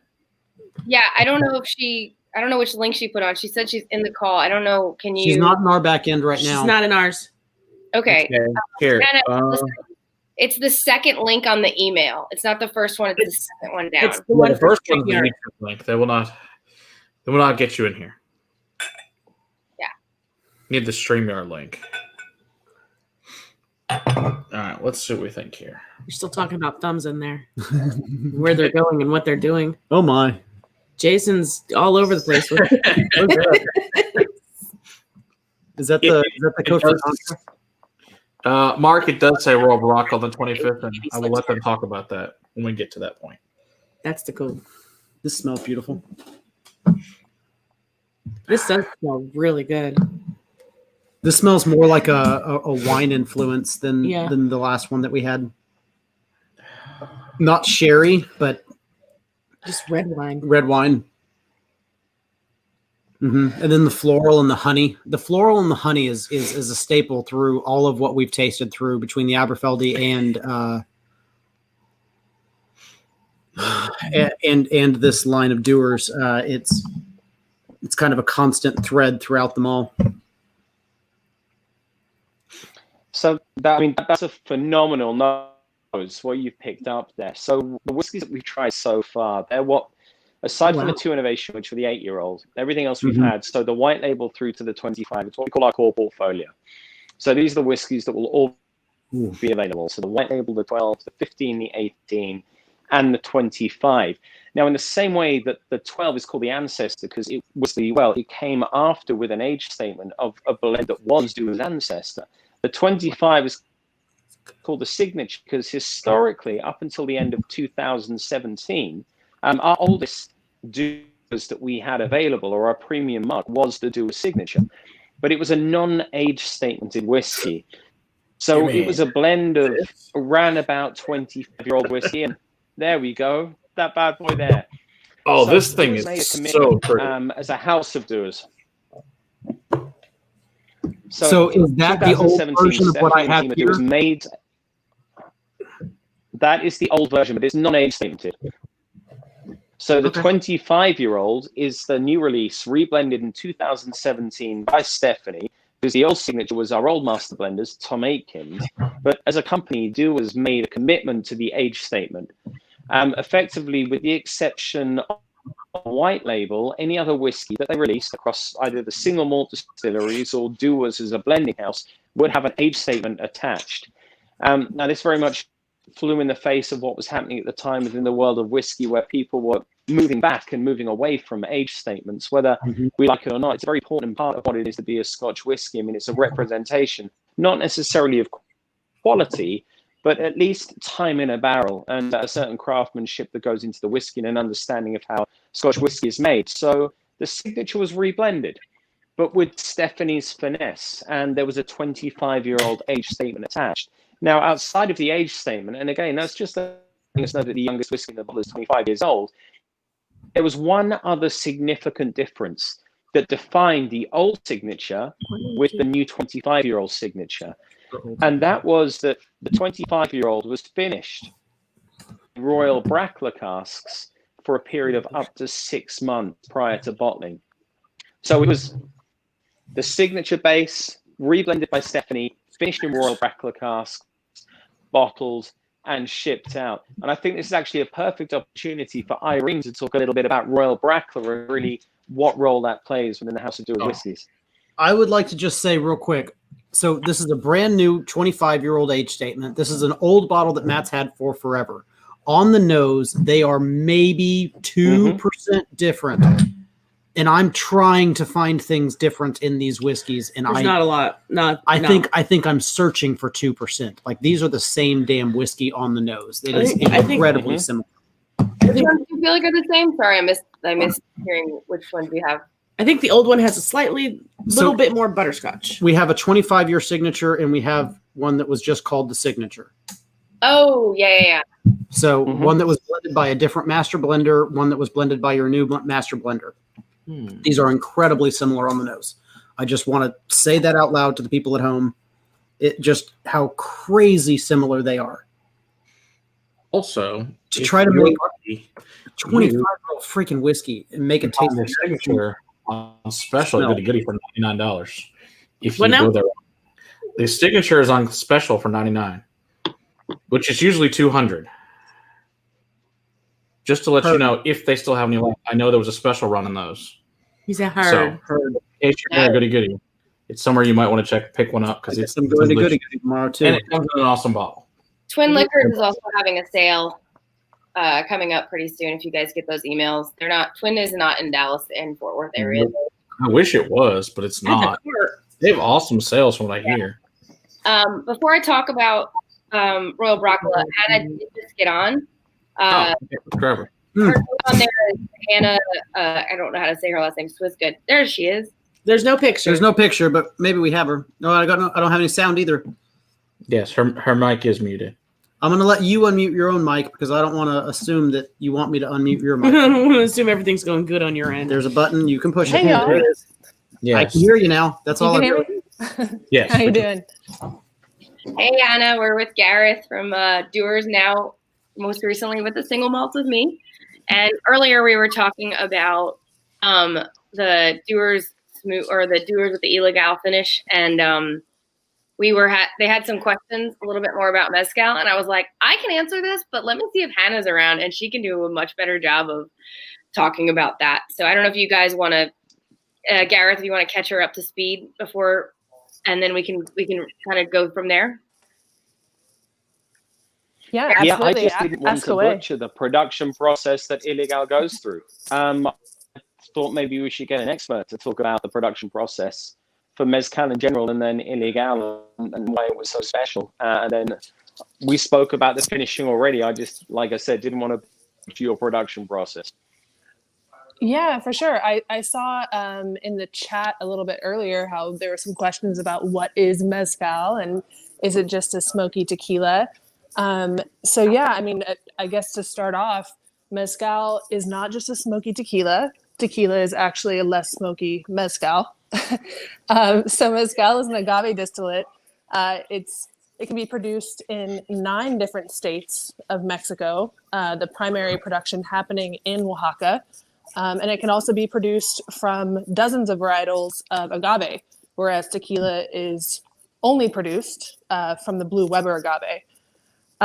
So with Ilegal's production, where you get that signature smoky flavor from is that we actually roast the agaves underground in an earthen pit where we light a fire using river stone and encino woods, and we smoke the hearts of the agave for about 5 to 7 days. And that's what gives it that signature smoky flavor that blends so well with the Scotch flavors. So yeah, after that smoking process, we go obviously into maceration. With Ilegal, we use the Tahona style maceration, where we have a donkey actually pulling around a 2-ton stone wheel to get all those cooked agave juices out of the fibers. And then we use open cask fermentation, and we use pine vats because at Ilegal we are 98 to 100% plastic free at our distillery. Wow. So we use pine vats, open cask fermentation that can last up to about 2 weeks. We don't add any lab grown yeast to that process. So all the yeast is wild airborne yeast. And then after the fermentation, we go through a double copper pot still distillation. And with our Hoven, that's completely unaged. So it's rested for about 3 months in stainless steel. With our Reposado mark, that's aged for 4 months in ex-bourbon casks. And then for our Añejo, that's aged for 13 months in virgin French oak casks. So that imparts more of a cognac flavor to the Mezcal versus a bourbon flavor, which you get with the Reposado. And with the Dewar's Ilegal Smooth, that's going to be rested in our Reposado casks. That's awesome. Amazing. Thank you so much. I don't know any of that, so that's fantastic. Thank you very much. Absolutely. So all mezcal is, or all tequila is mezcal. Hannah, thank you. Yeah, for sure. So all tequila is mezcal, but not all mezcal is tequila. Absolutely. You know, it's kind of like with whiskey, you have the umbrella spirit that is whiskey, and then you have your Irish whiskeys, you know, your Scotch whiskeys, your rye whiskeys, your bourbons.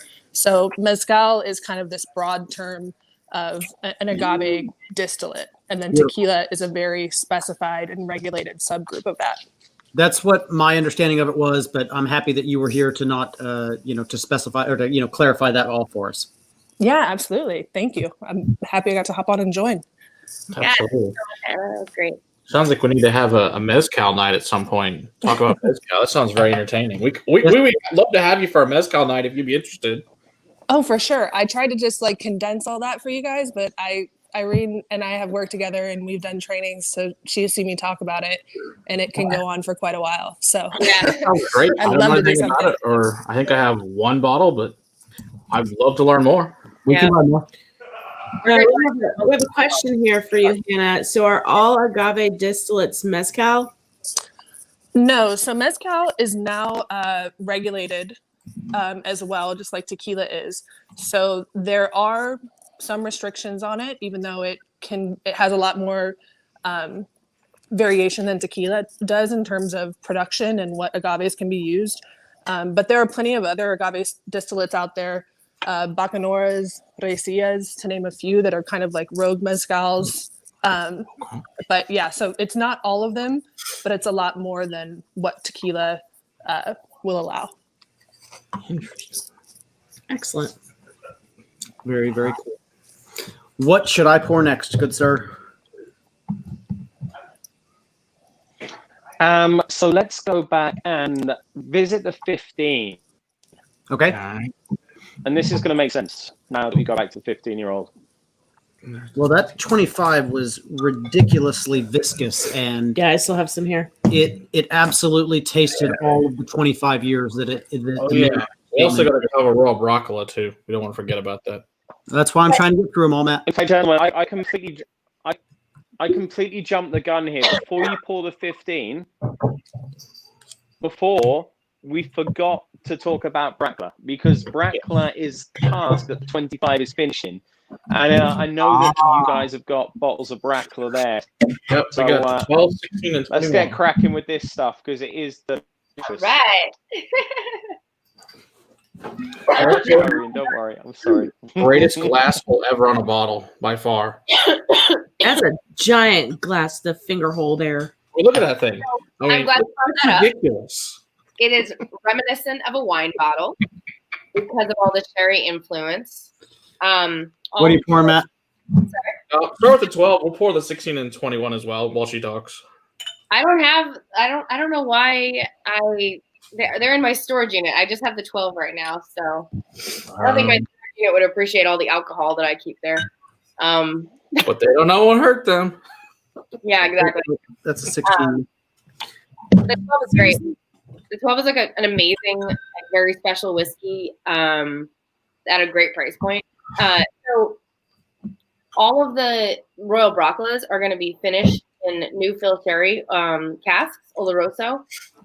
And I think the story of Royal Brackla, I mean, I've told the story of Royal Brackla before even getting into the taste and what it's about. And people are like, I'm sold already. Let's get this going. And it's such a cool story. So it's our oldest whiskey, created in 1812. And it was the first whiskey to be granted a royal warrant. And then Royal Lochnagar followed that. But what's cool is that Dewar's and all of our single malts have actually held a royal warrant for over 125 years. So what is interesting about what, like, a lot of people don't really know what a royal warrant means.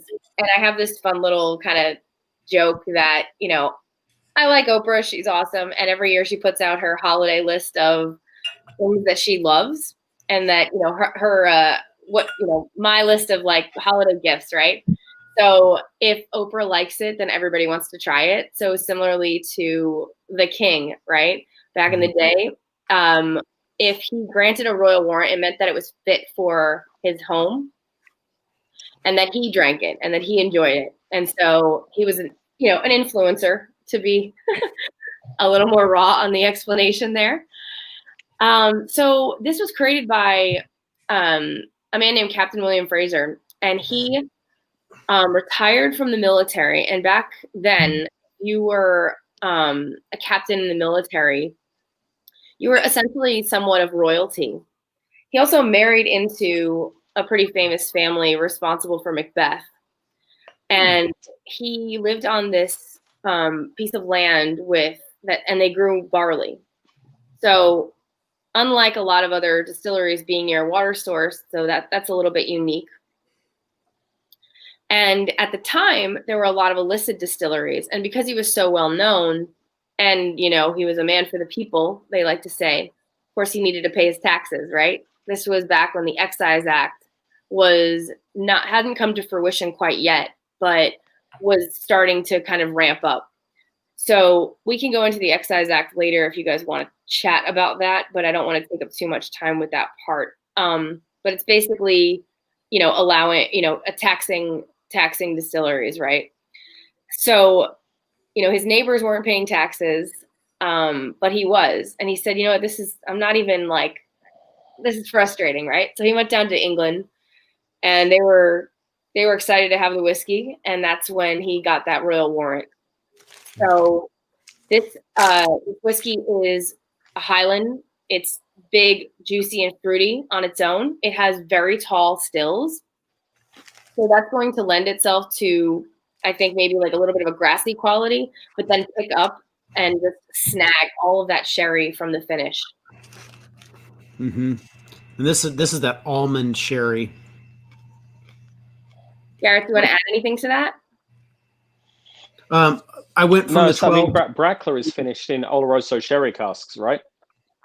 Yes. And the 25-year-old is finished within Brackla. So in essence, what you're getting with the Dewar's 25 is you're beginning to develop some of that characteristic that we are gaining from those Brackla finishing barrels that whiskey will then impart before we get our hands on them, which is why you still get that light floral style of whiskey on the 25, but you begin to get that kind of like rich, just opulent dried fruit note that's coming in as well. So it's not a first fill sherry finish, but it's a very close association, of course, with Brackla being the oldest distillery that we have within the House of Dewars. The 25 until the double range was the oldest whiskey that we were producing, so it seemed fitting that whiskey should be finished in the casks we were deriving from the Royal Brackla distillery. So not only is it melding very complementary flavors, there's a very nice story that you get to tell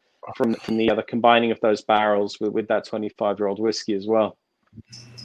Yeah, that's a story I can kind of go on and on with. But Will, sorry, I think we interrupted you. You were about to say something before. No, I thought Matt was saying something to me, or I thought you were saying something to me, but you weren't. You were talking to Gareth. So he spoke exactly when he was supposed to. Oh, no. I was saying I just tasted through Royal Brackla. We did the first. Then do the 25-year Dewars. Oh my gosh. Once you do each on the row and then go to the 25, it's magical. So good. We'll see. And I'm going the Dewars. What's that one? 25 now. Yeah. See what after that, after you do Brackla, oh my gosh. It makes it so Royal freaking good. 25.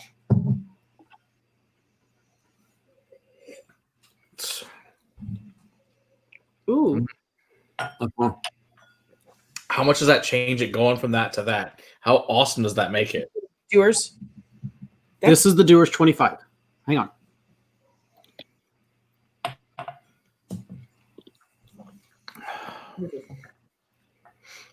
That's new, something that I just poured. That's You're pouring the 20. too many things.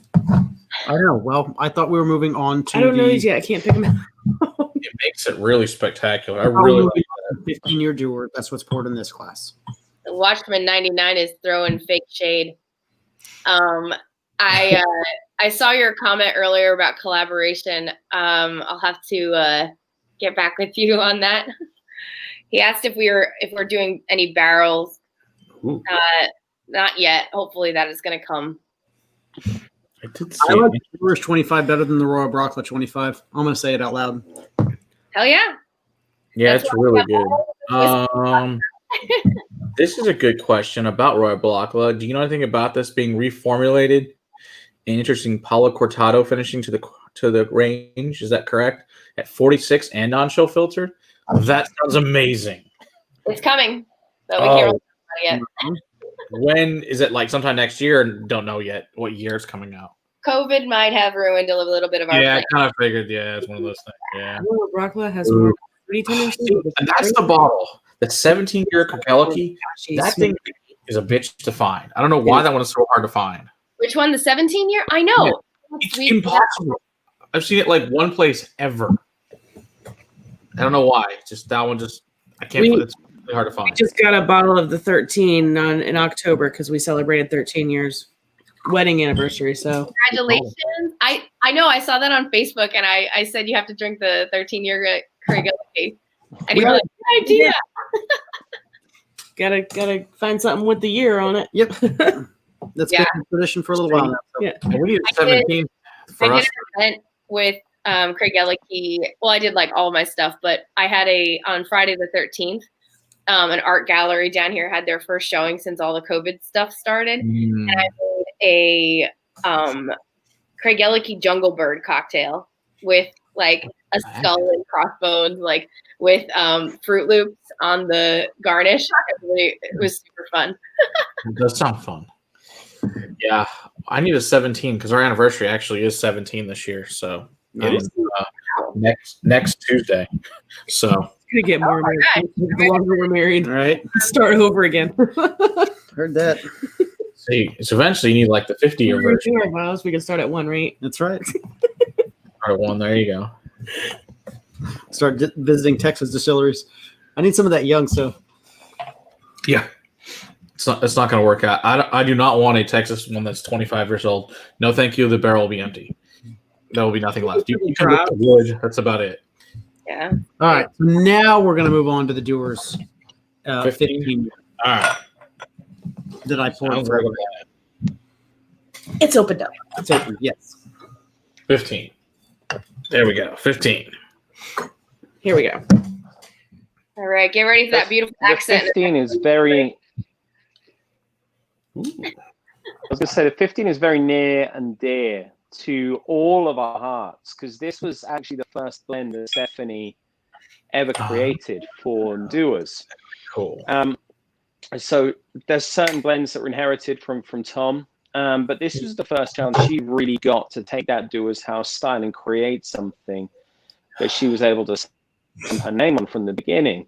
Originally, this whiskey was blended to go out to the Southeast Asian market, specifically Taiwan and China. So there was, after research and understanding, that the taste preferences that the whiskey drinkers out there had, it was decided that the 15-year-old should really be something that was more honeyed, floral, almost lighter in style. It was something that they felt that the market would appreciate something, well, more so than a natural progression.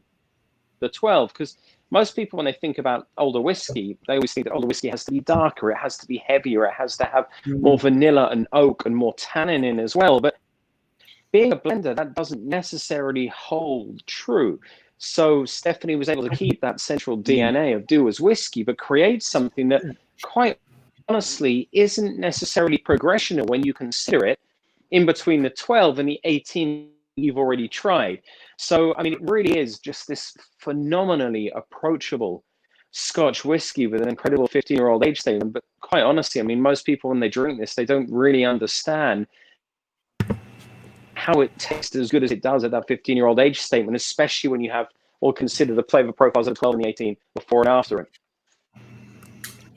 This is why I was suggesting we tried this after the 25, because having jumped around a little bit, it's going to be a little bit lighter in style and body than perhaps you would have expected.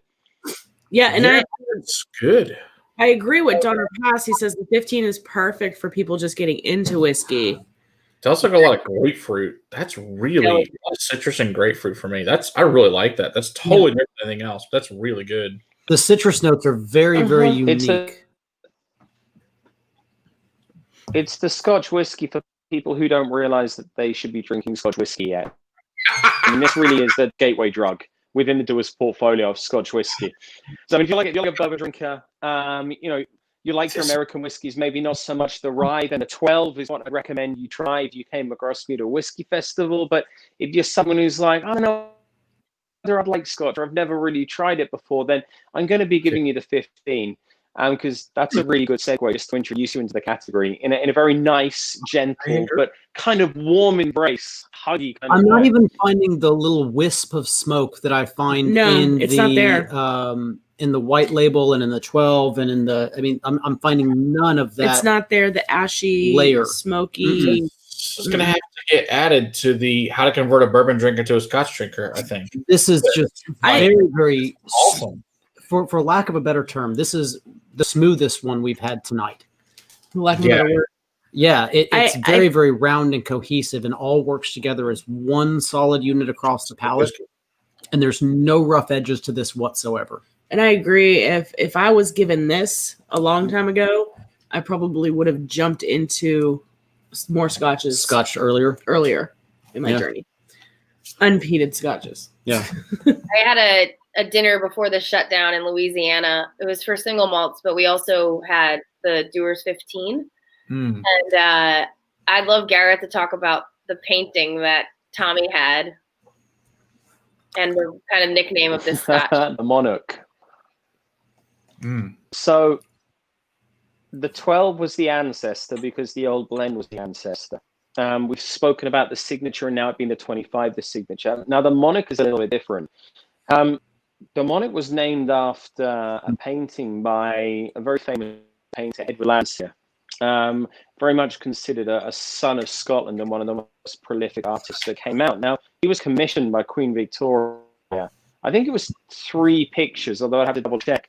One of the 3 in that series was a picture, a very stoic scene of a stag in the Highlands of Scotland, which was called the Monarch. Now, that is the painting that Stephanie drew her inspiration from when she was finalizing and completing the blend, but it also has a very deep personal connection with the Dewar's family. Now, Tommy Dewar, the youngest of the 2 Dewar sons who ended up taking Dewar's over, him and his brother, they were very much philanthropists. They were also collectors of art, breeders of racing horses, greyhounds. He was one of the most in-demand after-dinner speakers on both sides of the Atlantic. He was kind of the original guerrilla marketeer. He was so much known for his witty comments and his speeches that he used to give that there's a whole category of pithy one-liners known as Dewarisms. And if you don't believe me, just Google Dewarisms and you'll see a series of these just incredible, fantastical quotes and one-liners come up. But the Dewar's family purchased the Monarch. They bequeathed it eventually to the National Portrait Gallery, which is in Edinburgh in Scotland, which is where it hangs today. So not only was it the inspiration for Stephanie, but there was also a historic connection to John Alexander and Tommy Dewar as well. So that's really where the Monarch comes from. But I mean, if you Google or just look it up, then you'll be able to see that picture that she drew the inspiration from. Beautiful. Thank you. That's cool. All right. So one other question for you. So on all these bottles, it says true Scotch. So what does that mean? Why do they put that on all the bottles? You know what? That's a great question. I've never been asked that before, and I don't have to give you an answer unless it's complete bullshit. And if I'm going to give you an answer, I'd much prefer to find out the actual answer than let you know. So, I mean, if you guys are all right with that, I know people like to call, I can pose a question, but I just don't want to make something up if that's all right. That's fine. Yeah. What does it mean? Accent. Get away with it. That's right. As long as you're bullshitting us in that accent, man, we'll take it. That's right. We wouldn't know if it was wrong or right anyway, so it's all good. Right. 21 year Matt. We got about there's always someone watching, isn't there? You might as well be right. Yeah, it'd definitely be better to be right. We got about 13 minutes left. If we before we want to wrap this thing up, I have to go because 6 o'clock in the morning comes fast. So if we have any more questions for these guys, make sure that we're throwing them in the chat. Matt, you want to run through what do we got? 3 more. I got the 21, the 27, and the 32. 6 o'clock in the morning. Whatever you want to start. You guys want to talk about the double age? Double. What's up? Right. I wish I had that. I can't justify buying it. We'll do. Oh, we didn't talk about the I'll price get you point. some. That last one we tried was $40 At least here. in our area for the 15-year Dewars. Not just $40, $40. It was only $40 for the 15-year Dewars, just so that everybody is aware. Price. It's a good price. I'd pay that price. I'd buy that whiskey. I might buy that whiskey. Even awesome price. These things. These are really good prices and really old whiskey for really good price. Gorgeous. All right, so I guess let's go to the double series, the 21. Good packaging. Right. Gents, what I'm going to do, or ladies and gents, what I'm going to recommend is drink this in age order. Okay. Jump up and down, do it at your leisure. I'm going to talk about this because there is a little bit of a backstory with this whiskey. So I want you to be enjoying this whiskey whilst we do this. I'm going to pour all three of them then, and we will do that. So Irene, these double. Just a second. These double whiskeys are called double because double aging is an intrinsic part of what it is to be a whiskey. And in essence, the whiskey that you're about to drink, it's a 4-stage aged whiskey. In fact, it's the first ever 4-stage aged Scotch whiskey that's ever been produced and commercially available. Now, this was very much a pet project of Stephanie and the team back in Scotland. The purpose of this whiskey was to really demonstrate, highlight just how complex a blended Scotch whiskey could be. So 3 were released in extremely limited quantities. We were looking about 1,000 cases of each whiskey. Now, bearing in mind, each bottle, it's not a 750, it's a 375. And there was a very specific reason for this. In the same way with our innovation, the 8-year-old, we want to be able to reach out and attract that next generation of whiskey drinkers. We wanted to make this whiskey attainable so that people would actually be able to go into a store and afford to buy, and most importantly, share a 21, a 27, and a 32-year-old whiskey. So we spoke earlier about AJ Cameron, our first master. Sorry, Matt, go on. I said I appreciate the 375 because sometimes, especially, it's just in general, it's sometimes it's nice to buy a smaller bottle so you can see if you really like it or not before you invest in a full size. And No, plus, the reason I can't justify buying a bottle is because it's so limited and it's hard to find, and I don't want to take one away from a regular customer who wants it. No, I searched far and wide for all 3. Each of them came from a different store, but I was damn determined to find all 3 of these. But I found them all, so we're lucky. I mean, they've certainly picked up some pretty major awards since they've been released. But I mean, that's a whole different story. But so if we go back to AJ Cameron, we talked about the fact that he was the pioneer of a process called marrying, which we now call double aging. In essence, what he did was he would vat his whiskey by region. So he would take his grain whiskey, his Campbelltown, his Highland, his Lowland, Speyside, his Ilegal whiskey. Because we spoke earlier about the fact that whiskey production wasn't necessarily consistent back then. And the whole purpose of blended Scotch is to create the most consistent marketable product that they could back during that time. So what he found is if he was to buy these whiskies and then vat or marry them and allow them to sit, that he would have a much more consistent base, which would allow him to blend the Dewar's whiskey product.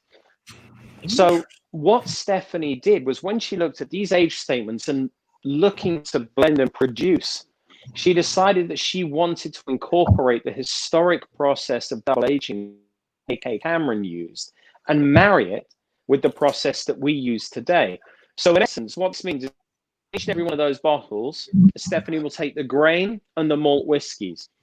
She'll then blend them together and sit them in those inert or neutral casks for a period of time. After that resting period that's allowed the grain and malts to come together, she will then blend that grain and malt whiskey together to create at a 21, a 27, or a 32-year-old age statement, that double whiskey.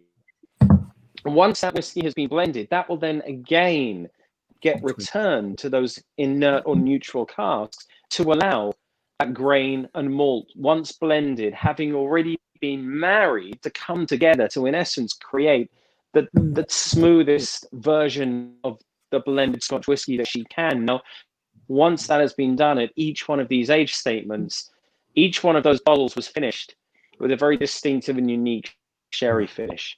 The 21 was Oloroso, the 27 was Palo Cortado, and the 32 was PX, or Pedro Jimenez Sherry.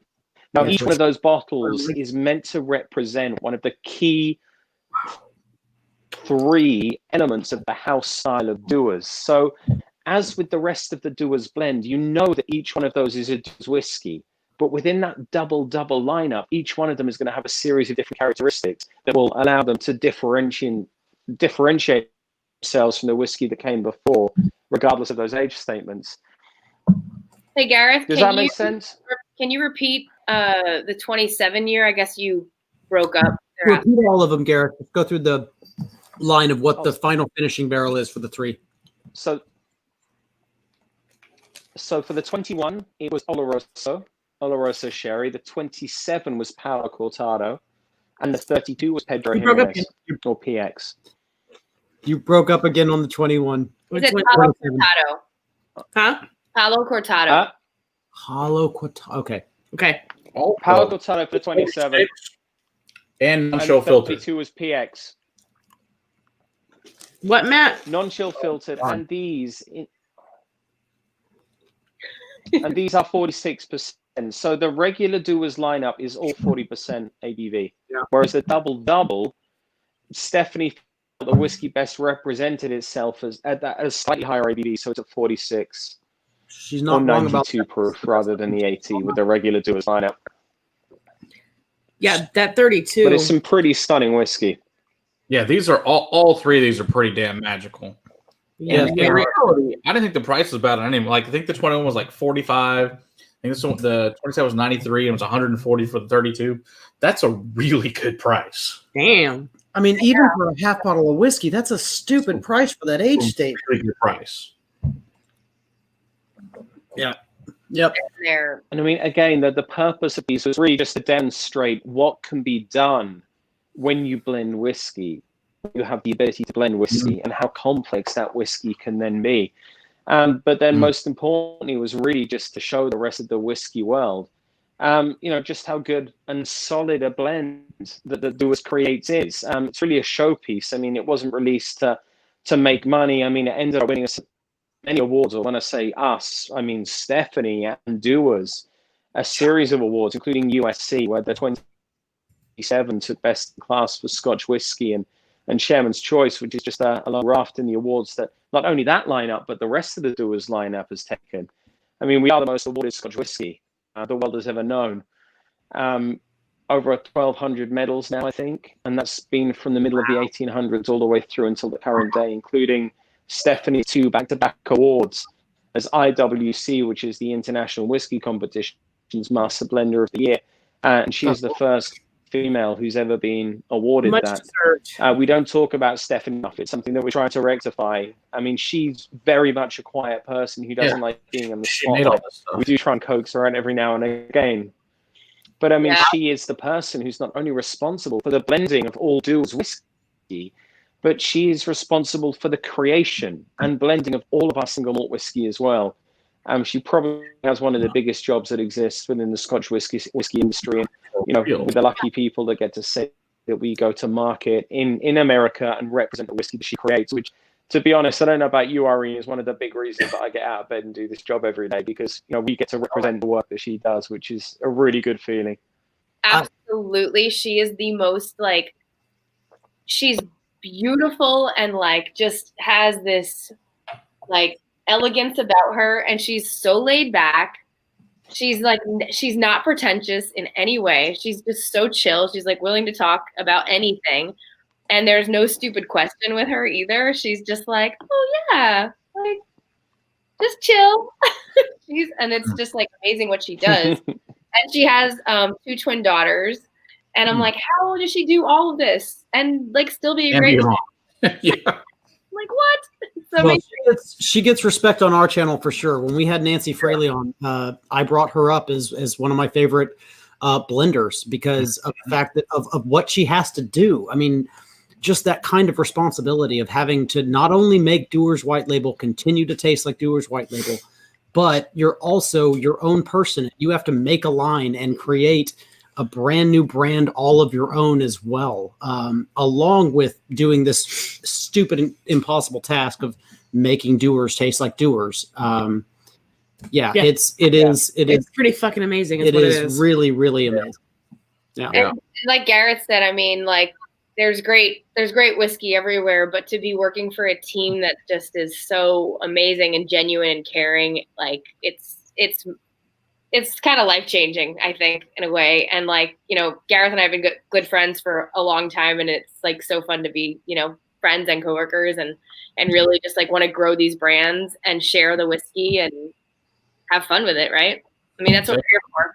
It's not I like the 27 the best. We're not saving lives, but we're having a good time. Oh, you are. You have no idea how many lives you're saving. You're helping a lot of people get through them. You're also saving children from their parents. Trust me, you're saving lives every day. Yes. If it wasn't for whiskey, you would be going crazy. There are children that are alive that would not be thanks to you. If it wasn't for beautiful whiskeys. That's for helping create lives. I like the 27 the best. That's right. I like the 27 the best. Matt, Sarah likes the 32 the best. What's your I favorite? think that 32 is just magical. Just unbelievable. It's that PX for me. Is this the oldest Scotch we've had on the show? I think it is. I think it is. I don't think we've had anything else older. I have older ones. We've never had them on the show. No. I think it's the oldest one. This is the first one we've had that's plus 30. Yeah. Oh, It's on the show. We've had the 40 year, but it wasn't on the show. That was from Right. Highland Park. This is the oldest on the show, which is very cool. Yeah, that was behind the safety of closed doors before all hell broke loose. Yes, it was. We didn't film that. No. Oh my gosh. This is All so right. good. I think I gave you guys a little sample of the Craigellachie 33 when I was there. Yes, please. We would like to try. No, you brought your 21-year exclusive cask you got at the distillery. That's what you brought. Right. I thought I had like a tiny sample left for the 33, but maybe I ran out. Doesn't matter. All I know is the was amazing. It was all really, really good, though. Either way. Oh, I'll say shout out to our buddy Bashir over in India. Thank you very much. It's also, I know, morning time over there, and he has the Dewar's white label. Other Christians are overpriced. Oh, well, unfortunately, it is India, so. Where in India? Man, I tell you what, buddy, over here in this part of the States, the Dewar's is the absolute right price for what it is. It's We've been praising them all. I hope that they can get their prices in order there too, because man, oh man, the value of what we tasted through tonight is pretty damn high. I'm not usually a 40% kind of guy, but the flavor in some of these is truly amazing. Really good for the 40% that it is. So, and then the price that you're trying to charge for it is nothing compared to what others are doing. So, there. Whiskey is made to be drunk. Spirited by the Whiskey Somm. Una Sam was visiting me in Austin and literally left today. So yeah, she is back, and you can ask her to share some whiskey with you for sure. Yes. And Donald reminds everybody, if you haven't joined the Discord yet, please do so. You can click on that link that is provided. Join us over in the Discord, and we can continue these discussions there. Yeah, we're all there. Matt's there more than the us two, but we're all there. But we're all there. So it's always fun. If you want to follow me on Facebook or Instagram, well, that's nice. That's not going to happen. It's not going to happen. But on Discord, I'm there because I understand little white letters on the little black things typing. I understand that technology from the 80s. Very nice. Matt doesn't understand color pictures. No, I like so much work. So much work. Oh, also say hi to Eric W. I know he's been around. Has come back again recently, which I really appreciate him coming into the show. Always good to have him. I know he's a local, so always fun. But yeah, this was awesome. Because you guys won what? Best whiskey in the world with a 32, is that right? What's that? You got a massive. So since we've released these whiskeys across the major 4 competitions we have, I mean, in between Whiskey Advocate, USC, IWC, Las Vegas, San Francisco. I mean, we picked up some major rewards with all of those whiskeys. Okay. And incidentally, the most recent one, it was actually the 27 that came out top, but we've had the 21 come out top and the 32 come out top. It depends on the competition, the judging criteria, and who's actually there. But I mean, these whiskeys are really, people love these whiskeys, which is great. Yeah. Darn, that's a great whiskey. Darn. So you guys got to talk to your people about your pricing in India, because you buy Glenlivet and get Glenfiddich 12 in price. Yeah, I can see that. So, where are you in India? Let's see if he answered that earlier, because you asked him that earlier. I don't know if he did or not. Yeah. Sure we can find out. Hey, Ian, how's it going? Our buddy from Ron's Tavern. Also a proud veteran, so thank you for your service, sir. We appreciate it. Speaking of veterans, on Thursday, if anybody wants to meet the horse soldiers, the actual horse soldiers, they will be at Mirage Liquor on Thursday from 4 to 6. Oh, wow. Very cool. I'm not sure how to say that or where that is. I don't know. But that Candy is where it is. or Otter Pardesh, maybe? We can contact our global team. Okay. So They I can have find a out from Fraser and Miles. Miles is our man on the ground in India, and then Fraser's our global ambassador. We can find out. looking But at outside of that, I can't comment. I'm Yeah. not really sure what They will they're find pricing out at in India, at, but I know the people that do, so I can find out for you. Yeah. Okay, we will find out, and they will let us know, and we will let you know next time we see you in the chat. That will be perfect. Also, I want to say thank you to Eric W. I want to wrench in the best channel ever. Cheers. Thank you very much, Eric W. We appreciate it. And hopefully, when all this stuff ends, we can see you in person, which would be fantastic. We can have Irene back up for another awesome event. I know the last one we had with her was fantastic. Yes, it was. That was a great event. Tonight, how is the blend? The blend is really good. Oh, you know what? We need to do that. Let's blend them all. Mm-hmm. I drank most of them because I actually enjoyed the hell out of all of them, so I drank most of them while we were drinking them. I can put that into here. Yes. Oh, So let's see. well, Whatever's left is getting poured in here. the blends. The blend is always fun. I'm going to drink it out of the giant glass that's too big for small hands. I'm just saying. Oh yes, the Grand Canyon glass, which is a pretty cool glass. It's a pretty glass, but it's too big for small hands. It's heavy. Like, you could knock somebody out with this. You hit them just totally. right. Look at that thing. I do love that. I actually drink out of that glass a lot of times in the media room. Drink a nice Scotch out of it. It's fantastic. Every damn night, Matt. I love that glass. Actually, I do. I blend really tastes- like that glass. Yeah, the blend tastes about 15 years old. It's still rich and viscous and really thick on the palate. I like the blend. So it's going to be a good night for me, guys. Yeah, it's got everything. It's fruity. It's floral. It's smoky. It's It's got that ashy. honey that's still showing through. That's going all over the place. That's awesome. Beautiful. Ooh, All I right. like that. Coming out tomorrow, Matt. Yeah. We're going to ask our friends Hemant and Miles about India. Perfect. We appreciate it. If you want to contact Matt with your WhatsApp, we can probably connect you on there. Right, Gareth? Is he frozen? Mm-hmm. We can absolutely do that. Good. Okay. Perfect. We will Excellent. Get that taken care of from him. He should be able to buy one bottle of Dewars. Yeah, we want him to experience some Dewars 12. I mean, that he should definitely deserve that. That would be great. Yeah. And it should be a little bit less than those other guys. Come on now. Yeah, that seems, Yeah. But, Matt, we got what? Midwinter Night's Dram coming out tomorrow? Sure. I don't know. Whatever you edited, then yes. Whatever I Whatever make you a thumbnail edited. for when that ends, yes. So, yes. Tomorrow is the new Midwinter's Night Dram, the Act 8, which, by the way, is delicious. Eh. I know you don't care. As a rye fan, it's awesome. Let's see. Next week, we got Shayla from Whiskey Central will be here, so that should be really fun. And we're doing whiskey and Christmas movies, so that should be really fun. It'll be a very entertaining stream. Fun times, fun times. And by the end of it, I'm sure Shayla will be drunk and we'll all be laughing. Oh, not gonna. We're just gonna talk about Christmas movies and drink. It's it's what you do. I was gonna say, I got the TV right Just there. talk about food and drink. It's great. Yeah, I got a giant TV right here. We can move it on into the shot. They call it, copyright, and when they shut down our stream, and they delete our video, that'll be great.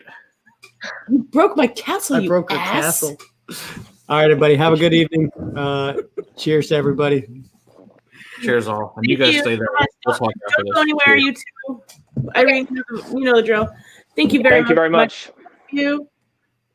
It's been a blast. Everybody in the chat, cheers, and thanks for hanging out. Yeah. Cheers, all. Thank you, guys. And yeah, if you want to ask me any questions extra, here's my Instagram. And then Gareth, what's yours again? Whiskey something. Smoky McGowan or something. Smoky something, right? Smoky McGowan, yeah. That's All right. awesome. And we can get that information updated in the comments or in the description section of the live Video stream as here well for those that are and replaying. YouTube if anybody has questions and whatnot. Cheers to everybody. Have a great Cheers, evening. Night. Keep Cheers. on creating better whiskey. Bye. Night.